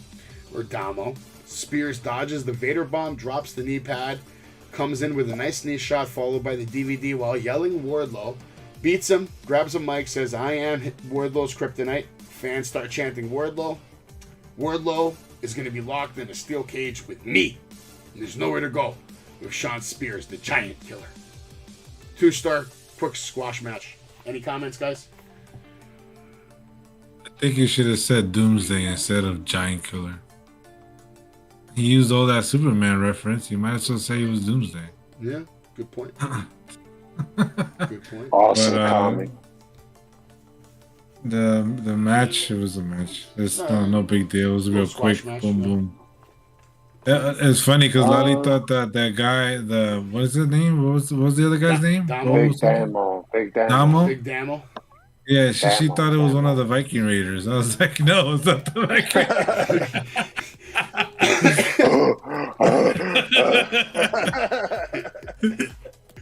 She's like, wait, isn't that guy from WWE? I'm like, what are you talking about? She's like, yeah, those Viking guys. I'm like, no, that's not the Viking. Yeah, no, it was a 2-star quick squash match, man. Jay, what do you rate? I like Big Damo because I like this new look. He's Killer Kane, if you guys don't know, from NXT. He's basically the husband of Nikki Ash, if you guys didn't know. So he's been around for a while. He's actually in Control Your Narrative, which is EC3 and Adam Shepard promotion in Pro Wrestling TV. So I That's actually probably the like worst the new look. fucking wrestling promotion on TV, too. The name is just bad. It does have some bad rules, but Dude, overall, for the I like rules, the new look. Who can watch EC3? What do you mean? Well, I don't know the Who can rules. watch EC3 wrestling? You have to I like be just can't knocked do out it. or some shit like that. It's like a pin or like Braun knockout. Strowman is fucking terrible, bro. But overall, I like EC3 is Big terrible. Damo, They're both terrible. but Like, I didn't enjoy this. anything I good. thought Come on, now. I think Braun is better. At least he was more entertaining. Yeah, but he does the same shit, man. His he whole still moves- is. Same shit. Ah, So- You like EC3, Jay? Jay, you like EC3? Of course. Really? Love EC3. Hell yeah. Impact? I like his work on Impact. Yeah. NXT? He was good on Impact, man. They shitted on him on WWE big time. Not Unfortunately, once, twice. they shitted on him. After this, we had an Undisputed Elite promo, which was awesome. Kyle says, they told Kyle, "You did my work. You took out Sting," and basically, I just saw what, in my opinion, was a hint that Adam Cole and Kyle O'Reilly are going to be in the finals, and they were hinting at a finger poke. Did you guys pick up on that? Well, they're not going to be in the finals, but Oh, yes, they are. I got Kyle O'Reilly winning the whole thing. No, I got Adam Cole winning by finger poke of death to Kyle O'Reilly. Kyle O'Reilly's going to lay down for that man. He said to him, he's like, "You're the best wrestler in the world." He's basically like, "I love you." Like, this is for you. We and all he know pointed. it's He's like it's coming. But I would love to see Kyle O'Reilly in the finals. I think Bro, he of deserves course a you. shine. Listen, here's the best part, Jay. Of course you fucking want to see them in the finals. Hello? Everybody wants to see them in the finals because it's going to be an amazing fucking match. And that's where the most shine tonight. That's where the genius comes in. That's where the genius comes in because it's going to be one of the most wanted You're just matches. knowing about him. Booker of the year. People are going to want to see this match. You're for knowing years. about him. People are going to want to I've see this been match knew for about Booker years. of the year. And guess what, Jay? They're going to have to wait years to see it because that finger poke of death is coming, and the reign of the Undisputed Elite will That finger begin. poke of death was CM Punk horrible. is going to have to wait a good year and a half to get his title. Even Nash He's said gonna that have was to the wait. horrible thing he ever did. And guess what? MJF's going to have to wait. I'm calling it right now. Wardlow becomes world champ before MJF. I'm calling it now. Warlord just goes to WWE. Here's and my loses order. against Dave, MJF. here's my I'm champ calling order. it. Let's see if I'm right in 2 years. Adam Fly Cole back. is next. Followed by Wardlow. Followed by CM Punk. Followed by MJF. MJF will take it off Punk. No. No. Bad order. I don't know. That's a lot of guessing right there. That's like hitting a 4-hit parlay right there. It's probably not going to happen. Yeah, for real. But you never know. Young Bucks versus Hardy is now on for Double or Nothing. You are all invited to the Super Kick party. Cut the camera, Brandon. You're an idiot. Next, we get a match between Chris Statlander versus Red Velvet. And this is for the Owen Hart Foundation Women's Tournament quarterfinal. Soho comes down to help out Statlander as the baddies were beating Statlander after she picked up the win. Jade came down, did a slam on Ruby Soho pretty hard. Jade looked good. I gave the match a 0.5 because it was a piece of shit and it wasn't worth my time. Did you guys skip? Yeah. Keep it moving. Keep it moving. Yeah. We had a promo from Nice. To start. Yeah. Promo with Nice and Sterling training. Also, Danhausen and Hook was training as well, like Rocky style. They were going upstairs and stuff. Danhausen was lifting 2-pound weights. Hook was training hard. Danhausen was eating chips. It was kind of funny, but more of like a grin funny. And not a big grin. Like a little grin. Merch pushers, It merch pushers. got a little grin out of me, Dave, but not enough for like the full smile. Merch pushers. I'm not going to rate it. I'm not going to rate it. Merch pushers. I'm not going to rate it. Next. It shouldn't be happening. Then we have a promo, and Jay, if you want to comment more on this, I'm going to make it real quick. Promo for Scorpio Sky, Ethan Page, Dan Lambert cutting a promo. End game is Sami destroys the belt. He takes Sky's belt and hits it with a sledgehammer. Then Kazarian comes out and he hits it a couple of times with a sledgehammer while Sami and his girlfriend are making out in the background. It was actually kind of fucking funny. This was so bad. Yeah, I actually liked it. It was it was so bad that it was funny. It was good. Yeah, so bad it was good. You could see the camera guy like shaking the camera while he's hitting it with a fucking sledgehammer. And did you notice how Sami, when he first swung the sledgehammer, he was like maybe like half a foot from killing his girlfriend. Like she almost got hit. He went like that TNT logo went flying off of that thing. I'll tell you though, that's a pretty good title, man. That thing held up pretty fucking well. And this guy freaking Excalibur is like, They go, man, that's $1,000 belt. He's like, no, man, it's tens of thousands of dollars. It's like, get out of here, tens of thousands. Yeah, he trolled with that one. Yeah, that was nasty. But here's the thing. Who's the fucking heel? I don't know. How about that? It's got to be Isn't this Sky. fucking It's stupid? got to be Sky. Because if you Aye. guys like this shit, I don't like this shit because I think it makes Sky fucking weak as fuck. Yeah, I don't like that again. This is bad. Sky comes out. really First bad. of all, why doesn't he have And his who's title? the babyface? Who's the Why babyface? doesn't he have his title on him? And why is he? Yeah, I was talking wondering first? the same thing. Who's the babyface? How did Sammy get the belt? I don't remember exactly. Sammy getting the belt. Nobody, they didn't show. They didn't tell. They didn't explain anything. He just shows up with a belt. I have your belt. Okay. Come on. Yeah, I was really that part I was confused on. It was I kind of like, dumb. huh? It wasn't And I well noticed done. it too. It wasn't I was really like, well why done. doesn't he have the titles? But it still got saved by just the image of Kazarian hitting it with a hammer and then Sammy just making out with his girlfriend in the background. I was like, what the fuck am I watching right now? Like, this shit is like a fucking telenova. Fucking little sitcom, fucking, some shit. Sammy's trying to be like Triple H now because he's always doing shit with a sledgehammer. Yeah. After this, we had an interview with Tony Storm and Britt Baker. One-on-one big situation. Tony, can you handle a high-pressure situation, says DMD. Tony says, you sure can handle it. Are you sure you can handle it without your friends? If there is any funny business, so help me God, I'll rearrange your teeth and become your DMD.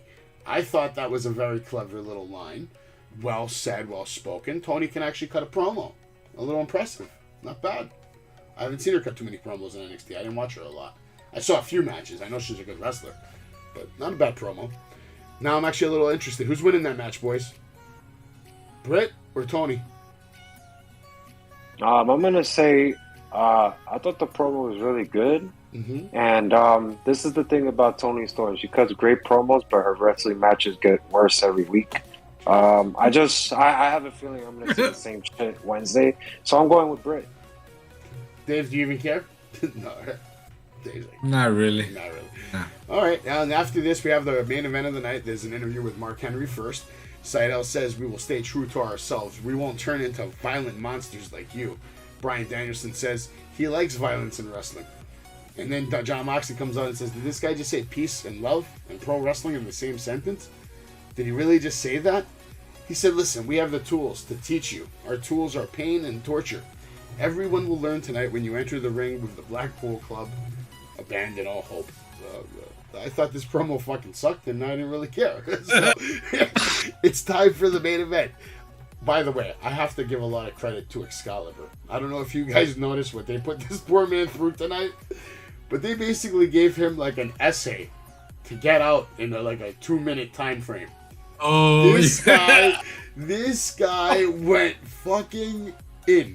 He gave you more information about professional wrestling in 2 minutes than we did in the last 2 hours talking on this show. Like, he was going hyper speed. Excalibur sounds like he's about to have a heart attack, trying to fit all this information in 2 minutes or so. Holy shit, he is pretty good. No mistakes and non-stop. Honestly, they put a lot of pressure on him tonight, and he delivered. I think he did a good job. That's not easy to do, man. No. We got an update with Jade. $10,000. She basically told Tony, cut the shit. We don't need you. May 28th, Jade versus Anna Jay announced. I don't like that. I don't like that. I thought it should have been somebody different. Anna fucking Jade. What the fuck she do? I don't even know who Anna Jay is. She's Who enjoyed the main event tonight more, Dave or Jay? Whoever enjoyed the main event at all, please tell us about it. Because It was okay. I didn't watch it. I had to take a shit. There was some good moves. I thought there was some good moves. You know, Seidel has some nice spinning out roundhouse kicks on Moxley. He did the slice on Moxley for the 2 count, followed by the standing corkscrew moonsault. Moxley has some funny shit. He said, "You ain't shit, Seidel." I thought that was fucking hilarious. That was pretty clear in the open. Moxley was on the floor putting Seidel to sleep. Yeah, it was overall, there was some good spots. Seidel hit the what's that? The meteor that Banks used to do. He did the same shit to Brian Danielson on the ring apron. I thought that was a good spot too. Dante Martin had that parkour moves that he always did too. He did that top rope walking back moonsault. I thought that was a good spot too. So there was some good spots in this match. I didn't enjoy the commentary. I thought it was fucking weak as fuck. I thought Rigo was a little off. I felt like he was just trying to say something, but it just wasn't going. But overall, I thought it was okay. I mean, I kind of enjoyed it. I didn't enjoy the end, obviously. But I thought it was okay. I thought it was 2.5 for me. Dave, would you grade it? About the same, 2.5. All right, folks, there you have it. 2.5 shit show on Rampage that nobody gives a shit about. Sammy Guevara out there making out with his girlfriend. That was great. That was probably the highlight. That was probably the highlight of the night. The only thing I liked more than that tonight was Sheamus getting slapped in the face by Butch. That shit was fantastic. I liked it. I'm definitely giving SmackDown 3.5 stars, and I give the half just because there was a champion at the end of the match. That new champions. So I'll give it 3.5 on that. I give it 3.5 too. 1.5. Rampage is 1.5. You know what was funny too from Rampage? Did you catch when Jericho was like, "Oh, my superstar of the week is Red Velvet." Yeah, that thing had me laughing. They're fucking trolling. They're trolling. Jericho, the superstar of the week. Jericho's funny. He's like, I'm a wizard. I'm going to fireball at you. The best part of Rampage is usually listening to Taz responding to the crazy shit Jericho says, and like you can hear Taz like he's about to crack up. Like he just holds it in. Like it's really good. It's really good. I like it. Did you guys, by chance, quickly, did you hear a video that I made about Bret Hart earlier or no? I didn't catch it. Okay, great, because you're going to catch it right now, and then you're going to let me know what you think. All right, we're live. Right now, this is Wrestling with Savage. We got a lot of people leaving comments about Bret the Hitman Hart. Oh, he's top 10, he's top this, he's... Shut the fuck up. Nobody gives a fuck, man. At least I don't give a fuck, because this is my fucking page. And on my fucking page, Bret the Hitman Hart, he's not even top 10, man. He's barely top 20 of all time, man. Yeah, he put on great matches.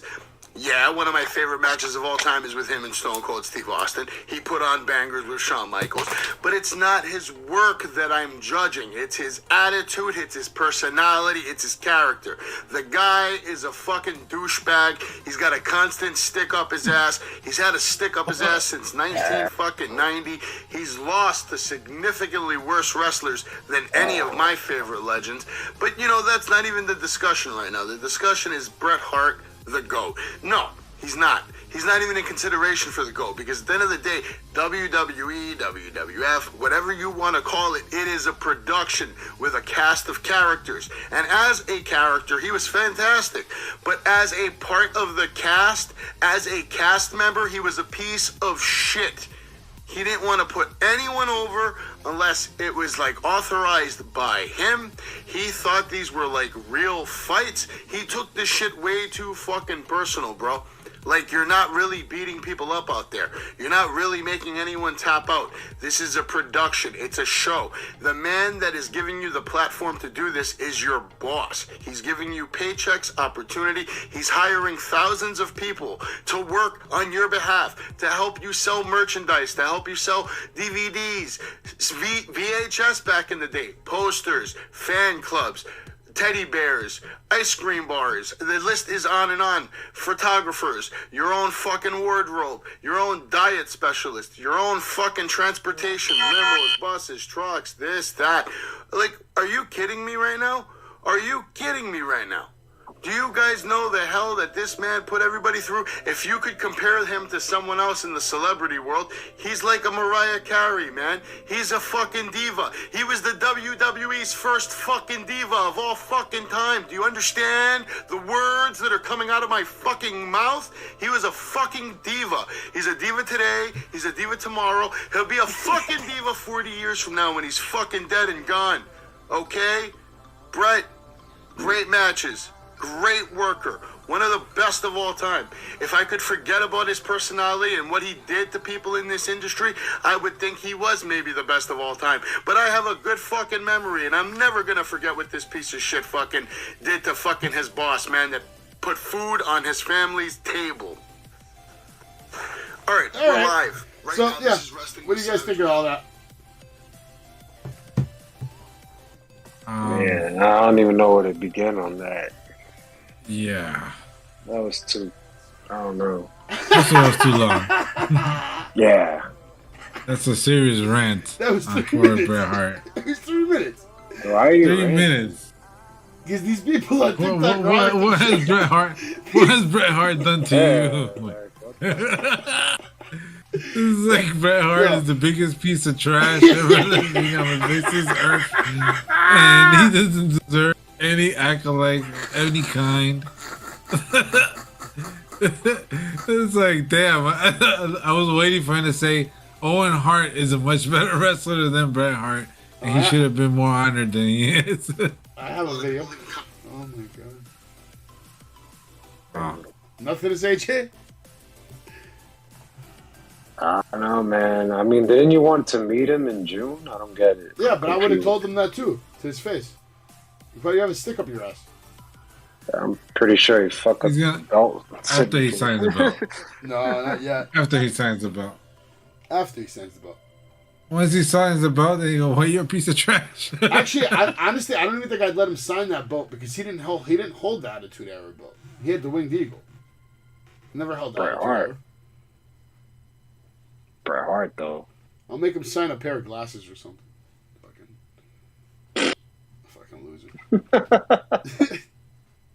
He's a What fucking is with loser, you bro. and Bret Hart? The best there is. The best He's there on my. was. He's on. Best there I'll was. tell you this. He's on my top 15, but he's not my top 10. If we're talking about strictly wrestling, I give him either top 10 15, to top 20. top He's 15. He's between 10 and 20. He's Top between 10 and 15. 20. He's I can like a definitely 10 name. or 11. I can name 10 people who's had better careers than him, like without a doubt. And you said he was a diva. I could say Hogan was a fucking diva. I could say that. Trust me, Bret was. Hell yeah. Nah. Hogan was a fucking whore, bro. Once he did that Rocky movie, he was just doing all types of movies and shows. That guy was a fucking whore in Nah, Hollywood, bro. Hogan put over a lot of talent, bro. You got to remember. Like, Yeah? Hogan, Like what? Mr. Name? let me explain something to you. Hold on. Now. Listen, now, see, Jay doesn't get it because you sit there and you talk all this shit, but you're not Fuck me. Hogan. I don't care. Exactly, about but you don't want to Fuck let me say Hogan. my He's piece. a bad worker. Surprise. He's the You don't wanna- worst worker you don't wanna let me say my ever. piece, right? Ever. Sure. He just made money. He's just a profiled, money-making guy, The bro. only reason you That's have a it. platform to watch professional wrestling today is because of guys like Stone Cold, because of guys like Hulk Hogan. Hulk Hogan. No. Let me explain something to you real Go quick. back to Billy Graham. I Let me- could go let me to just Drew explain Gulak. something I to you could real go to quick. Andre. Yeah, that's great. I could go to Flair. That's great, but Vince McMahon didn't invest millions of dollars to take a gamble on Billy Graham. Moneymaker, He didn't bro. invest millions I'm of talking about dollars to working. take a risk on I'm Andre talking the about Giant. He invested millions of dollars to take Bro, a risk Andre on couldn't even work. Hogan. Andre And the couldn't reason even he work. took that risk to go over to Hulk Hogan, the point is this. I just want to make one quick point, okay? When Hulk Hogan took This is a my loss, point. it made like a significant difference because when he took a loss, he literally created an alternate universe for somebody. For example, he takes a loss to the Ultimate Warrior. Ultimate Warrior goes into his own fucking stratosphere. He takes a loss to the Undertaker. Undertaker goes into his own stratosphere, his own fucking reality. You know what I mean? Like Hogan was that kind of big performer where he could transform your career overnight. Okay? He's a different kind of talent, bro. You can't even compare him to anybody else. And you weren't there, Jay. You're not even a long-term WWE fan. And I to don't me, wanna be there. anybody I don't that wanna wasn't be there there. I to don't wanna witness see it. the 80s run, your opinion is tainted because you weren't there to witness it, I don't experience give a it, shit. I don't think he's a great worker. because you never saw I him didn't work. say he's a money. I'm not You saying never he's a saw bad him That's work. why I He don't was a opinion on it moneymaker, that but much. he's not You a good never worker. saw him work. Like, if you saw him work, I would argue with you. But, like, you never saw him work. You never saw him work. You only saw I don't need replays to see him and work. highlights. I don't know. I You can never see saw the him match work. right now. You know. I can see it right now. He's a shit worker. Okay, I'll He's send a you matches. shit I'll send you worker. matches of him in What are you Japan. gonna send me? What are you I'll gonna send you send me? matches of him in Japan, Japan. killing it. Wrestling. Wrestling. And what? I'm talking Wrestling. about this recent. You're talking about he has matches beyond matches beyond. First I of want all, to see no. all these matches. I No, wanna at see the all end this of the live day, stuff. I told you, All in this my honest content. You opinion, said he's a great worker. working I for the wanna see it. WWE, Show it to me. it's not a wrestling company. It's a production, and you have a boss, and you have a script. And Vince McMahon had an exact image of what he saw for Hulk Hogan. So for I don't you know to that. sit there and tell me I'm he's a talking bad about the worker, work. We're talking he's about a the bad work. worker. Don't blame the guy because he did what talking his about boss working. told him You're to talking do. about behind the scenes. What do you mean behind the scenes? He did what his boss told him to do. He did what I'm his boss talking told him about to do, working, and he did it better. wrestling, not fucking production or He scripts. did I'm it talking about better that bullshit. than anyone ever. No, I disagree. Ever. He's not the best. He is not the best. He's the greatest of all time, without question. What? He's the greatest of all time, without question. There's no business without him. Like you said, money makes everything. Stone Cold wouldn't have been able to break his record if Hogan didn't set the platform first. What? Oh What? my god! You listen to this, Dave? You gotta say something. This It's guy- true. Oh, If Hogan didn't do his job, there'd be no fucking WWF. Listen. man over here. Dave, Listen, you know that, okay. right? If Hogan Hold didn't on, do his hold on. job, Can- there would be I've been- no Can I- The WWF. guy, Can I- this is the guy that said, "I don't want to be part of NWO," but then he changed his fucking mind. Get the fuck out of here, bro. That guy did fucking shit, man. Sure you go. He jumped on a bandwagon, bro. He said it himself. I jumped on that shit. It was so hot. I had to call Eric and tell him, "Come on, man, get the fuck out of here." Mhm. All this great worker. Get the fuck out of here, man. Greatest of all time. Trash. Listen. Fucking trash. I'm not a big Hogan fan. No. George knows this. But you gotta give respect where respect is due. So I did. and I did. he was a person that put wrestling on a map. He was someone who Making. made wrestling very popular. Exactly. And for me, Stone Cold was that, but like triple. Stone Cold, like for me, surpassed Hulk Hogan. Like Hulk Hogan was Hulk Hogan, then Stone Cold came. Stone Cold took that over. My In a main short point is amount that of time. without Hogan, though, In a short amount of time. Hold on, I just want to say one thing. In a And you short can go off amount for of 10 minutes, time. bro. You can go off for 10 minutes. I'm just saying one thing. All I'm saying is if the Hogan run wasn't successful, there is no WWF. It probably goes out of business. That's all I'm going to say. Yeah, but it goes the same with Stone Cold. Stone Cold saves him when it was Attitude Era. If Austin didn't become as popular as he was, we would not be watching wrestling right now. You cannot bullshit that. Yeah, we would. Really? So you think that if Stone Cold didn't become as popular as he did, you think WWF would have been around still? They wouldn't have went bankrupt. I would I don't think they would have went bankrupt. They probably would have been in second place for a while, and then eventually, for all I know, here's the They thing. were This is going why I say Hogan's bankrupt a at the worker. time, bro. I still When believe. Austin became be popular, WWF was bankrupt. They were losing money. Vince McMahon said it himself. If he didn't become as who he became and made the money that he did, WWF would have been done.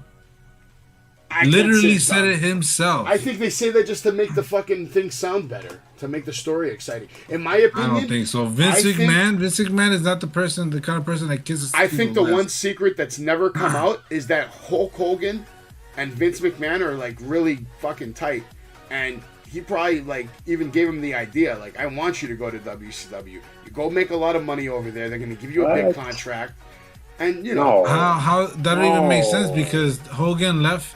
And it was a little while before he even it was. he did movies and It all was, that. but I bet you, before he I went bet to you, movies, I WWE. bet you that Hogan years. called Vince and said, "Yo, they just gave me an offer," and Vince probably told him, "That's great, take I that don't shit." think so. I think his contract was I don't up, think and I don't think he did that. I think his Especially the way contract was Vince done, is. and he just Vince will signed be it. the first one to be like, "No, you come here. I don't want you to go over there. You're going to the competition." Maybe he wanted to get his own guy in there though, so he could slowly dissect it from the inside. Well, which no, think is what about happened. it like this. Vince is getting rid of the old wrestlers. That's why the old wrestlers were going to WCW. He was trying to do I something wasn't fresh. even excited. Like I at the time that Hogan signed with WCW, I was wearing the shirt that Dave has on, and I was breaking windows every Monday night. Okay, so I was that guy. I wasn't a Hulk Hogan fan anymore because Hogan was gone for 2 years. So I can't just immediately switch. I'm now a Stone Cold guy at this point in my life. I think I was 13 years old. And then 13 years old when he beat up Bret Hart, passed out Mania. 14 when he won the belt. Crazy. I'm going to say something crazy. I know Dave said Austin the triple money. I'm going to say something crazy, bro. I think The Rock was triple money because Austin was out for like a year or something during that run, right? Well, a lot of guys stepped up, man. I mean, The Rock wasn't a big enough star yet because if he was, what? they would. Hold on. He's all over the fucking place. SmackDown. I'm not saying that, man. I'm talking about. He made SmackDown shows. All right, and that's Austin was hurt. That's great. Okay, that's great. Okay, Dave, he's going to keep babbling now. He doesn't want me to hurt his feelings, but I'm about to drop some truth on him. If The Rock was a big enough star, WrestleMania 16 wouldn't have been a fatal four-way. That's all I'm going to say. Like, if The Rock was a big enough star, or Triple H, The Rock for WrestleMania 16. Yeah. You got to be fucking kidding. WrestleMania 16 was a fatal four-way shit show. And you're blaming The Rock for that. You're not going to blame Mick Foley or Linda The Rock. McMahon or the I'm McMahon blaming bullshit. the fact that their biggest star wasn't there. Stone Cold at the time was their biggest star. Dave, think about it. He thinks that The Rock was The Rock at WrestleMania 16. The Rock was still But you're going was like, Rocky back. sucks. I'm going to one He was part. just coming You're off the like Rocky sucks chance. He didn't even make Scorpion King yet. Going this way. You're going another way. No, I'm just talking about 16 though. I still think if you want to talk about selling merch and all that, and putting seats and putting asses in seats, Stone Cold definitely surpasses The Rock. Like, there's no way. You can't tell me that The Rock. But you guys are going more merch and tickets. When he was hurt, that probably cost Austin a lot of millions there. That whole year loss. Well, Austin left 2 times on his own terms. He was still on TV a lot. They were still selling shit. They were still selling outside Stone Cold was injured. Stone Cold was injured after he won when he turned heel. All I'm gonna say is this, bro. WrestleMania he was holding 16, the belt, but was doing TV segments. Dave, he WrestleMania 16 felt fake to me because Stone Cold wasn't there. Like, that's all I'm gonna say about it. Because now, 14, 15, the only reason I remember 16 is because of WWF 2000, the video game. Because in reality, I don't remember that WrestleMania because I didn't care for it. Stone Cold wasn't there. Exactly. So that's my it was point. whatever. That was the first WrestleMania. I cared for it, but then they put Paul White and Mick Foley. Then I didn't care for it. The main event should have been Triple H versus The Rock. That should have been. That's what it was. That's what it was. And they started adding these other elements because these guys were hot and they were the reason they did that is because The Rock wasn't the star. Because The Rock wasn't as big as Stone Cold. It was come to, and then Paul White came in, and then Mick Foley and the McMahon bullshit. The reason they bring Mick Foley and Paul White in is because Triple H and The Rock were not yet at Stone Cold's level. They weren't at Stone Cold's level, not yet. The Rock now is Stone Cold. Because he just wasn't at that moment. At that moment, so if he wasn't on that level, he wouldn't even main event with Stone Cold, right? If he wasn't on that level, he's main eventing with Stone Cold though. No, answer that question. If he wasn't on that level, right? He's gonna know. He's getting to that level through main eventing with Stone Cold. No, that's how you create stars, Jay. You put them against people, and then that person elevates them. The Rock has even said it. The Rock has even said it multiple times. Hold on. I got a question. I got a question though. Hold on. If your theory is true, hold on. Let me ask the question though. Hold on. Let me ask the question. Let him answer my question. If your theory is true, then right, comparing Austin to Rock. Austin, how many main event WrestleManias did Austin have? Okay, first of all, compared I'm to gonna say this. I'm not gonna go with accolades or achievements or any of that bullshit. All I'm saying is, during the time when these two were together, I felt he made a little more because this guy was out for a certain period of time, and then he was doing segments for a certain period of time, like Dave said. That's all I'm saying. Stone Cold made more money in January than The Rock made the entire year. Hold on. You said, but you're cutting me off. You're not even listening. You said. You said that he's the top star and he can't. So what the fuck is The Rock doing in WrestleMania 15 then? They're trying to make him a top star. I'm trying, but that's the thing. You ask me a question and then you don't let me answer, Jay. You cut me off. What's the? All right, let's try this again. What's the question you want me to answer? But There's you're not. no question. I just gave my opinion. Dave, did he That's just it. You say have I yours, have to and answer I his have mine. question That's it. first? It's not going to change. Am but I that's wrong? it. Did he not just say I have to answer his question first? And then he asked the question, but I now he don't said give I a didn't ask the shit, question. bro. I know you're a Stone Cold fan. I'm just no, rubbing it in on you guys because you guys are Stone Cold fans. No. But I'm being in my opinion. That's what it is. I felt And it I'm needed a little more. trying to give you my Just a little opinion, more. and you're Just a little getting bit. very butthurt about it. Like, relax. Like, I don't care, bro. The Rock That's is a your huge wrestler. fucking star now. He's a bigger star than Stone Cold ever could have ever hoped to be. But at the time of WrestleMania 16, okay, right before that, let's say WrestleMania 15. WrestleMania 15, the whole point of WrestleMania 15 was to turn The Rock into a megastar. And how do you make someone a megastar? You make them work with a megastar. So The Rock essentially became a megastar because he was working with Stone Cold. But he still didn't reach that status after the match. It takes time. It's a process. He wasn't a babyface yet. He was still a heel. He eventually turned into the babyface by the time WrestleMania 16 rolled around. But, you know, Triple H wasn't even on Austin's level. He just wasn't. Not yet. I think the funny thing about all this is that The Rock Your boy, The Rock stole the Stone show. Cold the greatest. Listen, you know when The Rock surpassed Stone Cold, Jay? When he got the match against Hogan. At that moment, he surpassed Austin. And unfortunately, Dave's not going to like that. I'm wrong, Jay? I still think, like I said, I still think Austin should have been the one with Hogan, but and it's not because of The Rock. I just think Austin should have been against Hogan. All I know is The Rock didn't So- surpass Austin. It just wasn't at WrestleMania 16 or 17. It was at 18 when he pinned Hulk Hogan in the middle of the ring. At that moment, to me, as far as like star power, yeah, The Rock was past Austin. And then, of course, he beat Austin at WrestleMania 19 the following year. So, I mean, that just put the cherry on it. So, you got your satisfaction from that, because I know you loved watching him beat Stone Cold. You didn't like watching him beat Stone Cold? No? Nothing to say on this matter. I think I said what I said. We're just going to keep going in circles. So, you can have your little hooray. Hooray! There's no hooray. Moneymaker, hooray! Oh, Yeah, but now The Rock makes The I got Rock nothing makes to say more on money in that. one day than Austin makes in a year, though. That's So, good.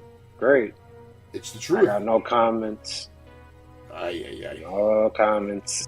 You could go back to WrestleMania 16 all you want. Hey, it's just No comment. part of history. We're just trying to have a If discussion. you don't want I to was accept it, disappointed. it's on you. I was disappointed in WrestleMania 16 as a fan because Stone Cold wasn't there. I'm just being honest with you. Yeah, because you're a Stone Cold fan. But I turned Right. into a Triple H So fan. you don't though. care about everybody else. You don't care about Triple H as champion.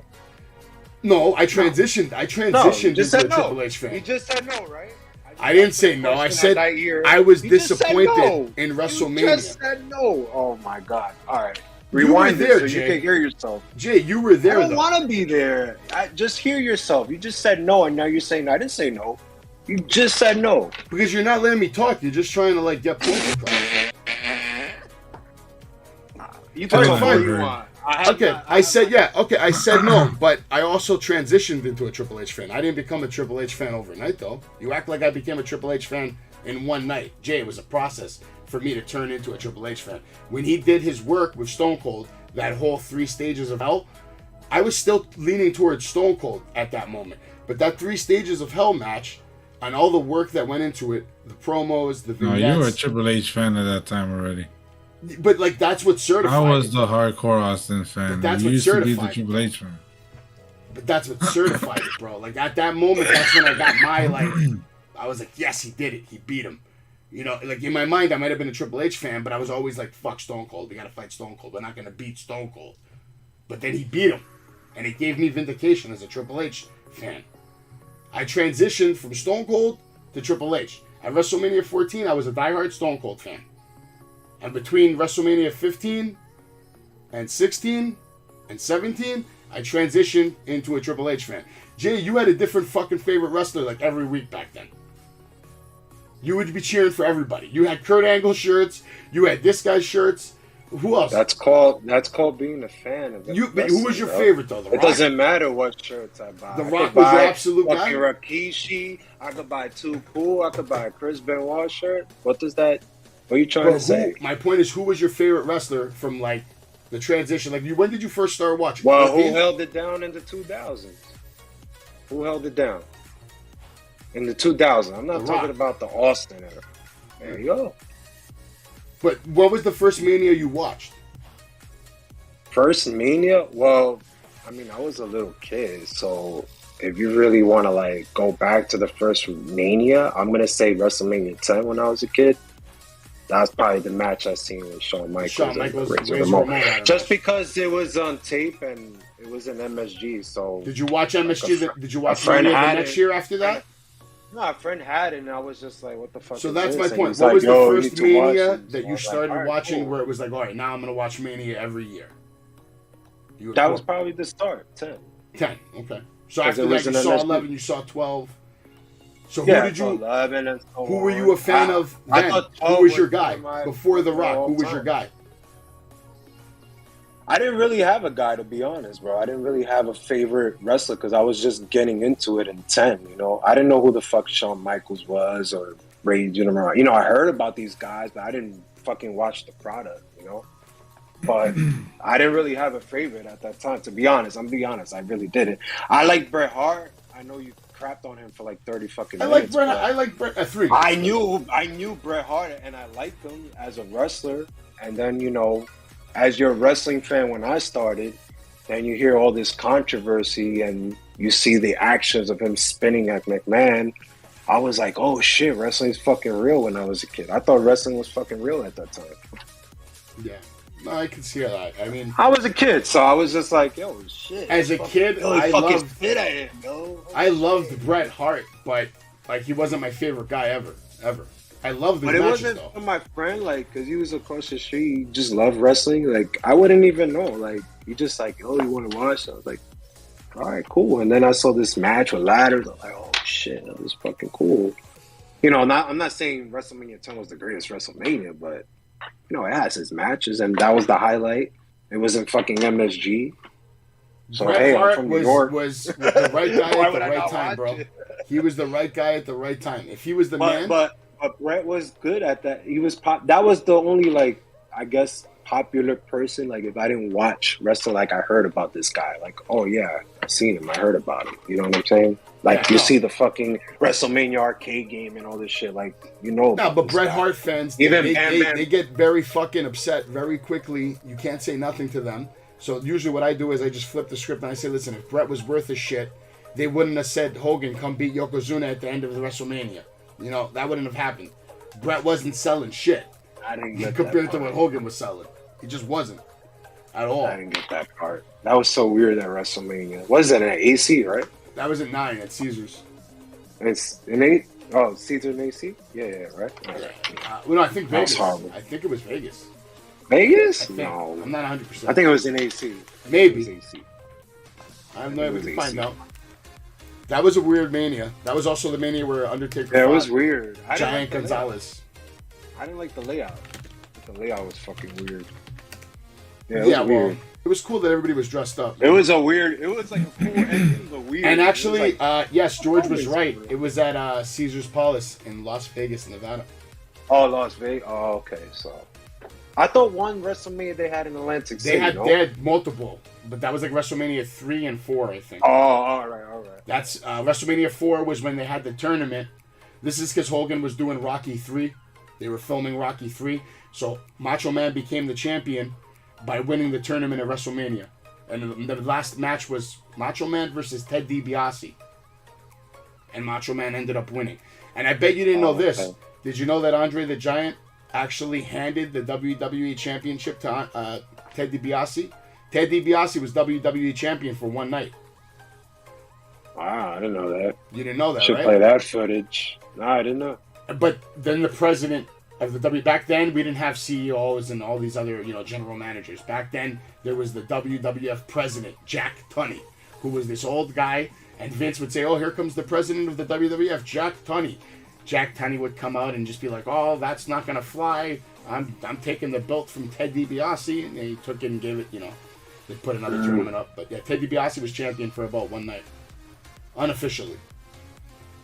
The belt. I'm gonna say good on WrestleMania 12 I'm gonna say I like WrestleMania 12, the main event. How can you not? Iron Man, 1 hour of wrestling. Yeah, that match was lit as a kid. I did love that match, and I liked the finish. And it was nice seeing Shawn Michaels win the title. Yeah, it was good. But I didn't like. That's when I started disliking Bret Hart. When I started hearing all the rumors. Yeah, because dude, he didn't want to put Shawn Michaels over good like that. He put up a. Well, you can't blame him, right? It's like I said. Think about it. When I was younger, blame him, right? He was an asshole, bro. Michaels was an asshole back then, bro. I'll put it to you like this: the 20-year-old me would have agreed with Bret Hart and said, "Yeah, the worker, the worker." But the adult who's owned his own business, who's managed multiple businesses, and understand what it's like to ask people to do something, like in that perspective, I look at it from Vince McMahon's perspective.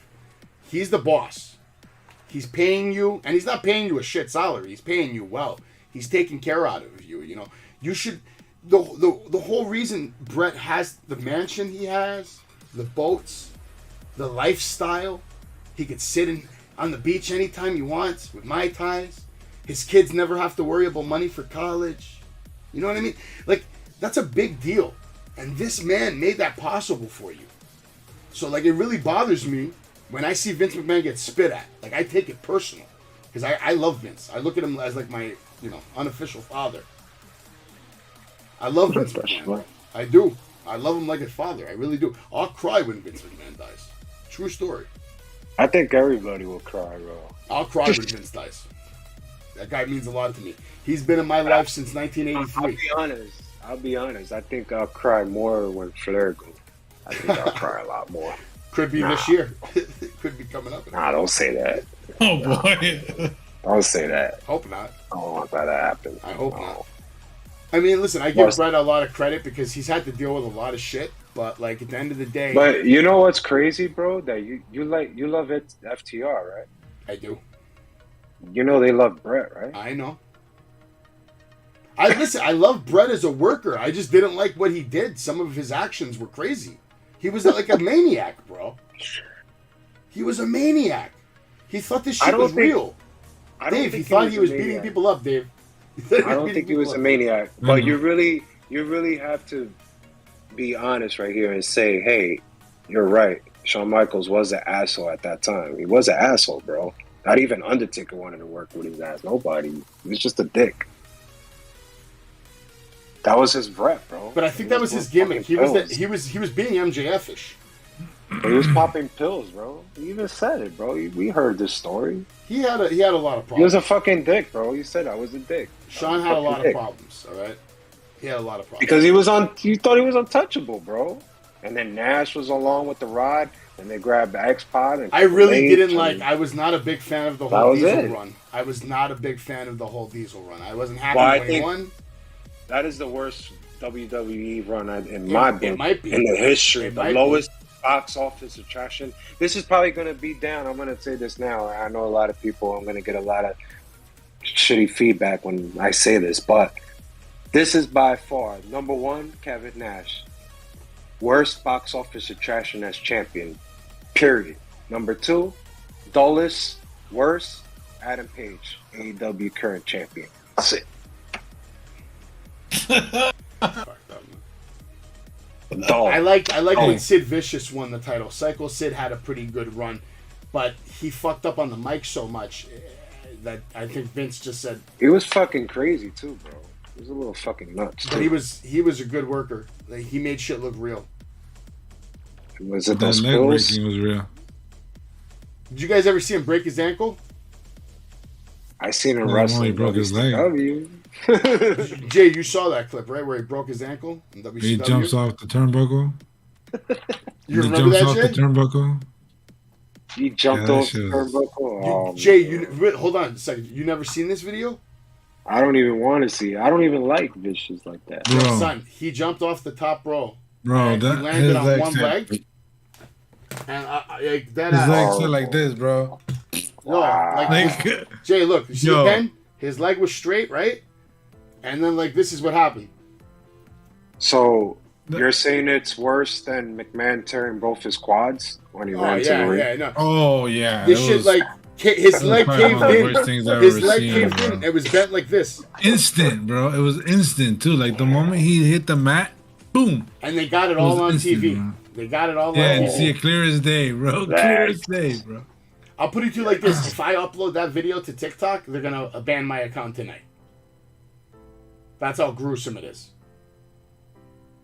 I didn't That's even a know you could crazy get the video. video. Oh, it's on YouTube right now. I'm You can- surprised you you can see never it. watched that video. I'll That's probably old watch school. it after. Watch it right now. I want to see your face watching it. Google it on your phone. I want to see your face watching it right now. Google. Oh, I'll move it oh after. wait, he can't. He can't. He's on the phone. Yeah. I'm on the phone, man. We gotta It get was you a- live. Nah, man. We got to get sponsored and get some free Noob. tablets out here. Or free computers or something. There's actually 2 people watching right now. I don't know who you fucking guys are, but they've probably been liking the argument the last time. Questions and tell them, please, guys, tell them that The Rock made more money than Austin. Tell these guys, these 2 guys that are watching, tell them, man. Or tell us who you think made more money if it's not Rock or Austin. Tell us who you think. I would like to know. Maybe they think Undertaker. Maybe they think it was Michael. Magic Johnson. John Cena. John Cena. John Cena was a moneymaker. John Cena made his money. He's still making money. Well, yeah. John Cena was like, I gotta get the hell out of here, man. I didn't like the first time I actually respected John Cena was the night he dropped the belt to Rob Van Dam at Stand and Deliver, ECW. I started respecting him that night. You know what it Doctor is about? Thugonomics. That's the best John Cena. Yeah, it is. But By far. I don't care what anybody tells you. I think Cena grew on me when I started hearing his promos. I always used to fast forward it, but when I started hearing it, I was like, yo, this guy's a good talker, man. Like, Yeah, he wasn't. He grew on me after like it took a good I think 7 years for him to really grow on me.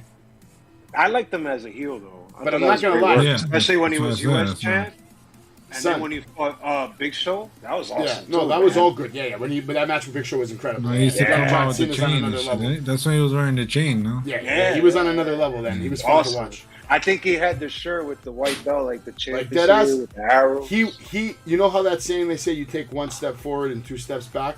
I felt like that's what WrestleMania 27 was. Like that loss to the Miz.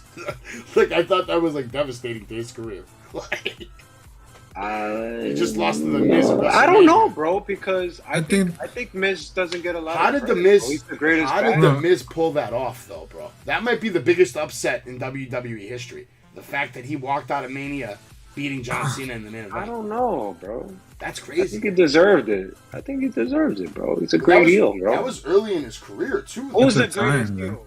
Who's the greatest heel in the last 10, 15 years that's still ongoing, never injured as much? The Miz, man. Randy.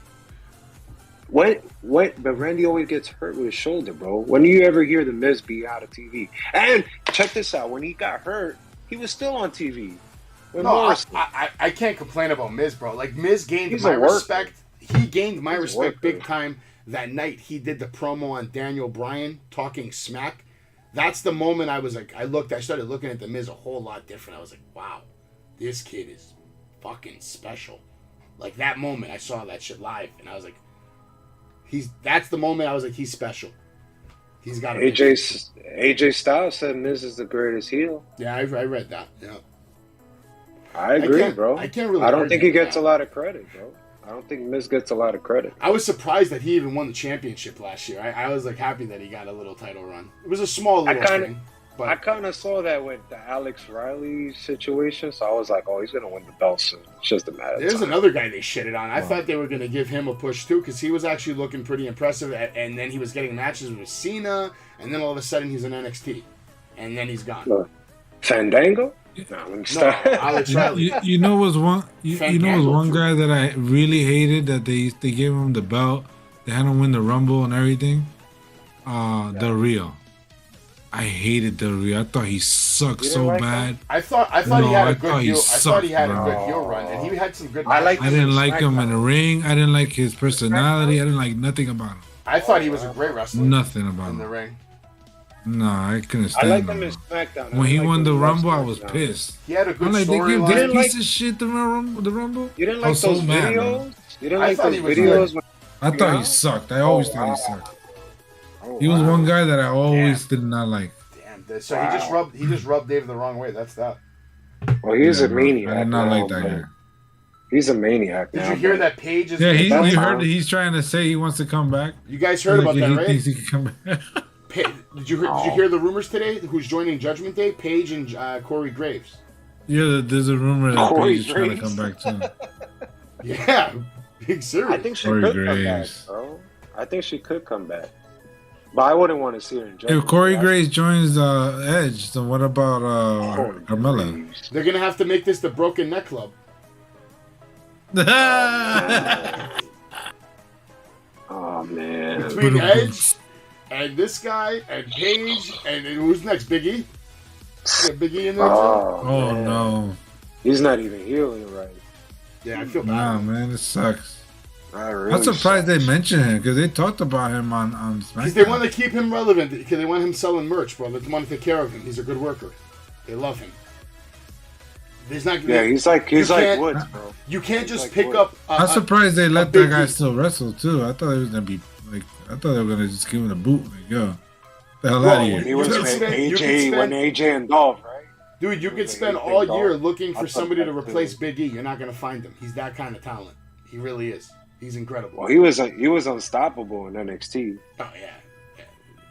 But once I started hearing him do those They- Renee promos, they just- I was like, "Oh shit, this guy's." They just booked him bad when he was champion.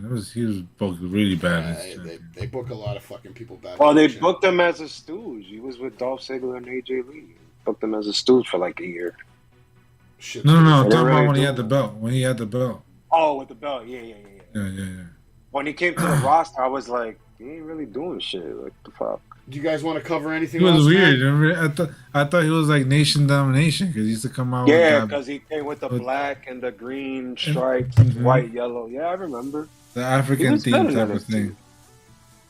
We could talk about Double or Nothing card. We could go through that. See the prediction. I don't know. Hey, can you go? It's Can only you a say week. it as fast as It's only a Excalibur? week away. All right, here's my What's prediction. everybody? Welcome to Wrestling with Savage. Today we're going to talk about Double or Nothing coming at you live May 29th.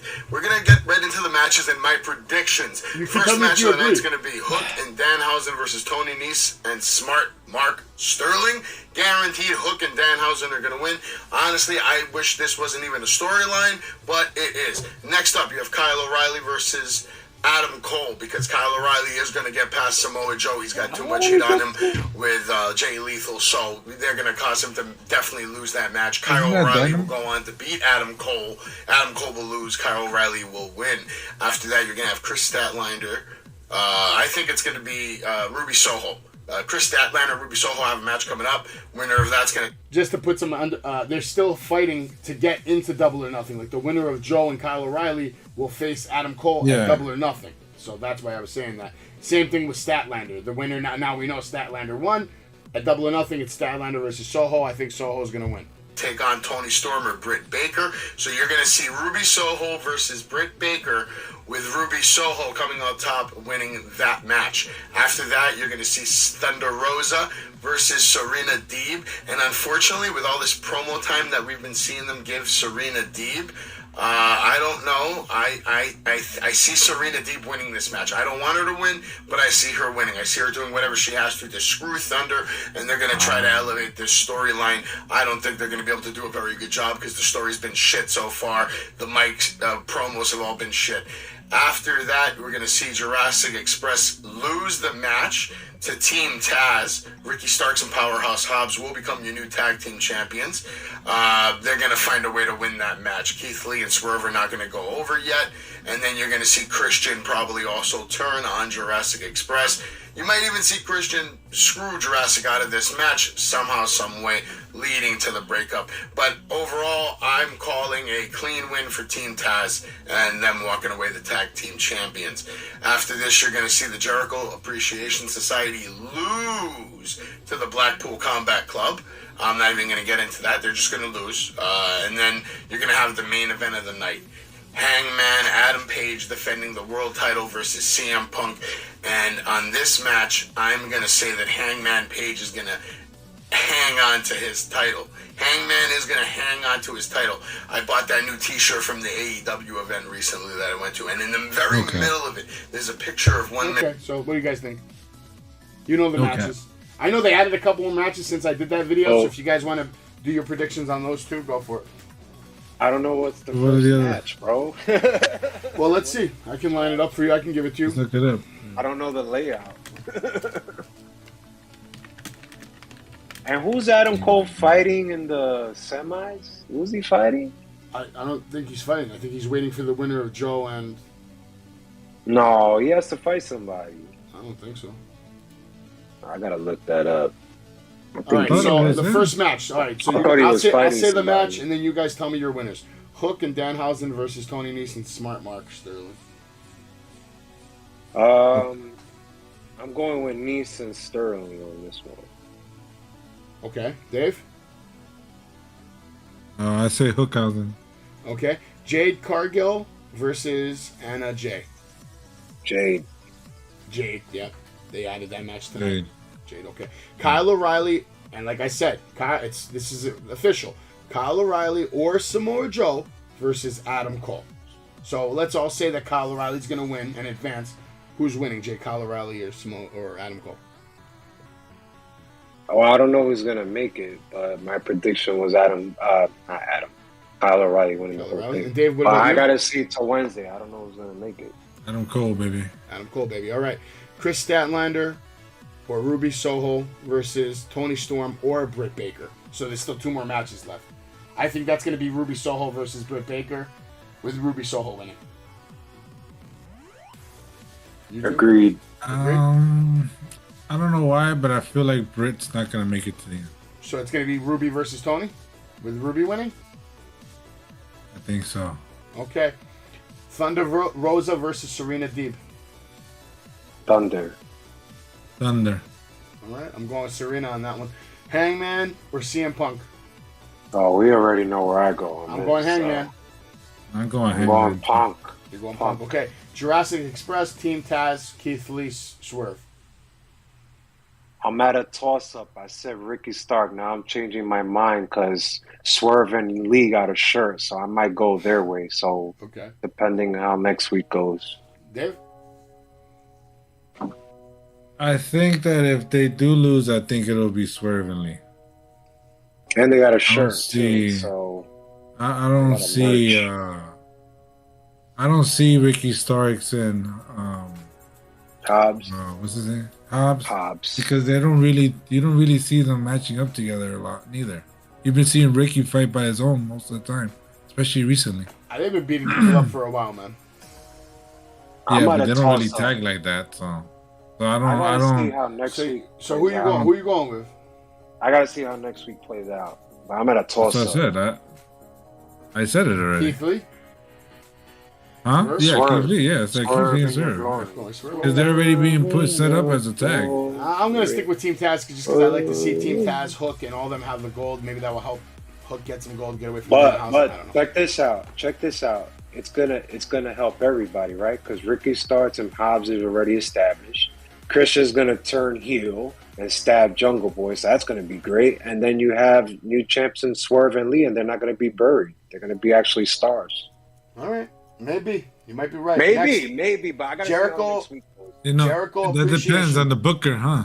The booker, man. Yeah. Jericho we all see appreciation. how that goes. Jericho appreciation versus Blackpool Combat Club. I'm going Blackpool. I don't Combat. care. Okay. I do care. I'm going with JAS and the Blood and Guts. I hope it's a Blood and Guts match. But I'm going with JAS. All right. I hope Blackpool wins, but I really don't care. Blackpool's fucking 100% winning. The Jericho Ass Society isn't doing a goddamn thing. We're winning, baby. House of Black versus Death Triangle. Don't give a shit about this match. Death Triangle. Probably the best match of the night. Yeah, I want Death Triangle to win too. Hardys I want none. Versus the Young Bucks. This is gonna be the match of the night. Yeah. Hell no. Guaranteed. Don't give a shit about this match. It's gonna be like 100%. Especially how Sting took those super kicks on Wednesday. Definitely. Guaranteed to be the best. Did we all forget how hard he was out of breath from the Guys, last I'm match. not gonna lie to you. Anybody I need to tell you something right now. I'm looking at this card for Double or Nothing, and this is actually the worst AEW pay-per-view I've ever seen. Probably. This is, I agree. Yeah, I'm not really excited about it. There's only 2 matches that I really want to see. I would say 3 if I knew it was. Orlo, MJF. Oh yeah, and we also have. No, they're not even gonna fight. Wardlow's not even on this card. He will be. Right? No, Wardlow got to he's still gonna fight be Spears on. at the cage in Wednesday. And then he gets a match. And then he fights MJF at So okay, that at least adds something to the card. Okay. But they promoted it on Rampage. They were showing the clip. They showed So the okay, cage. so and, all right. yeah, they're promoting who's winning Wednesday that? for the match. Who's winning that? Wardlow or They're MJF? promoting it. Wardlow. He has to win on this. But wait. Hold on. Let me I don't know, man. That's so hard, right? That one is hard. Because I can see MJF winning and just like fucking with him longer, you know.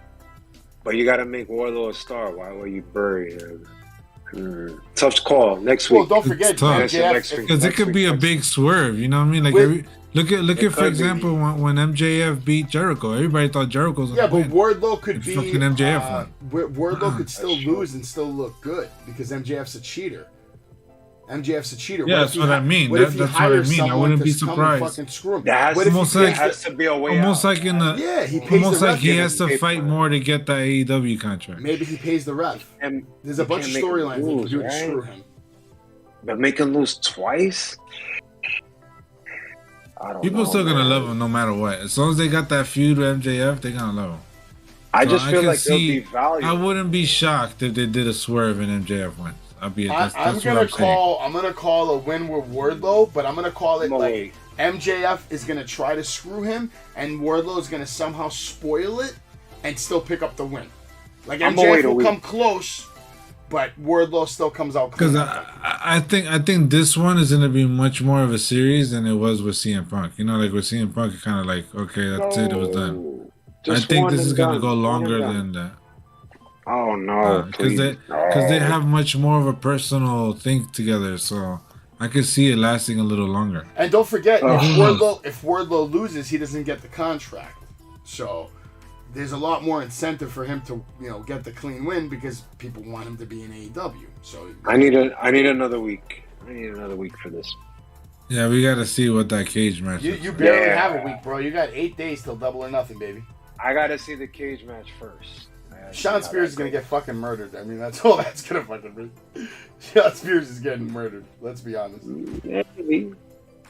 Did he always do that finisher? Was he allowed to do the FU in WWE? They always No, that's not that few, bro. Don't disrespect that DVD. That's Saturn made that move. Death Valley Driver. They always did that shit, but they called it something else. It used to be called the DVD NXT. Death Valley Driver. That's the real name of it. Oh, that's Saturn, but I'm The saying Saturn is- NXT. In NXT was something different. They called it not C4, whatever. Yeah, what they call it. It's a it. DVD. We're not going through this move shit again. Faggots. It's like the DVD. Oh, look, I fucked up. I said a word. The fucking You're so FU. bad, bro. You're so bad, bro. I know we're gonna get banned tomorrow. What are you gonna do? Well, Snowflakes, you guys know where you can go complain.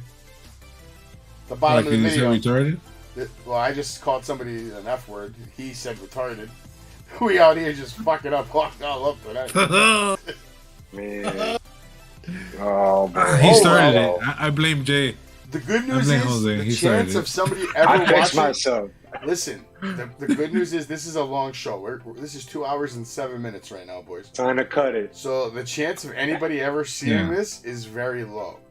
Like, You know, I blame you because you talk too much shit. Especially the holy shit. Just looking at you. That face, And what the hell? was priceless. The Bret Hart rant. Yo, that was Yeah, for only real. That Bret Hart rant Fucking was like, piece of it was shit. really extra long. Though. Dave. Like, I get Dave, the rant, but it's 3 That was minutes. long. it was 3 minutes too long. There's so Yeah, many but- Could've done it like a profanities. I was minute. like, I A wanted minute, to- you could have got your point across.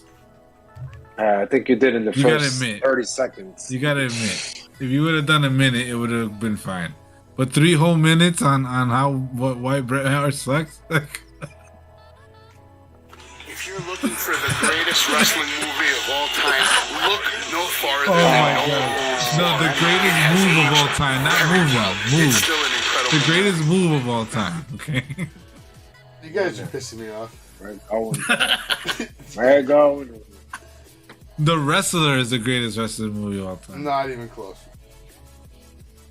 Because that movie's about a junkie. But a wrestler. What a fucking junkie.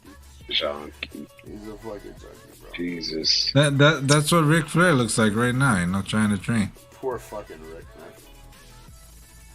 Poor fucking Need money. Need money. He's man. trying. I don't think it's money. I think he's just trying to like retire the way he wants. He doesn't have. I a don't lot think of he's money. satisfied my favorite retiring. superstars of all time. If you look it up, he doesn't have a lot of money. He's not even Run working. was one of a kind. Just like It can't be. How much sponsors and royalties he Check has? it out. People. Check it out. Mike Tyson has him on his Ric Flair ain't marijuana worth shit, thing. bro. He ain't worth shit, bro. Well, guys, listen, Ric do me a Flair favor. worship. I'll stick around and talk to you guys for a minute, but make sure you like, subscribe, follow. If anybody's ever watching this, thank you, I guess. I can't believe you're still here watching this shit. Jay and Dave, thank you for joining us on Wrestling with Savage. Next time, we'll keep it relatively shorter than that. I won't talk as much shit, and there won't be any 3-minute Bret Hart videos. Until then, have a good night, have a safe weekend, and God bless. Uncle's the greatest.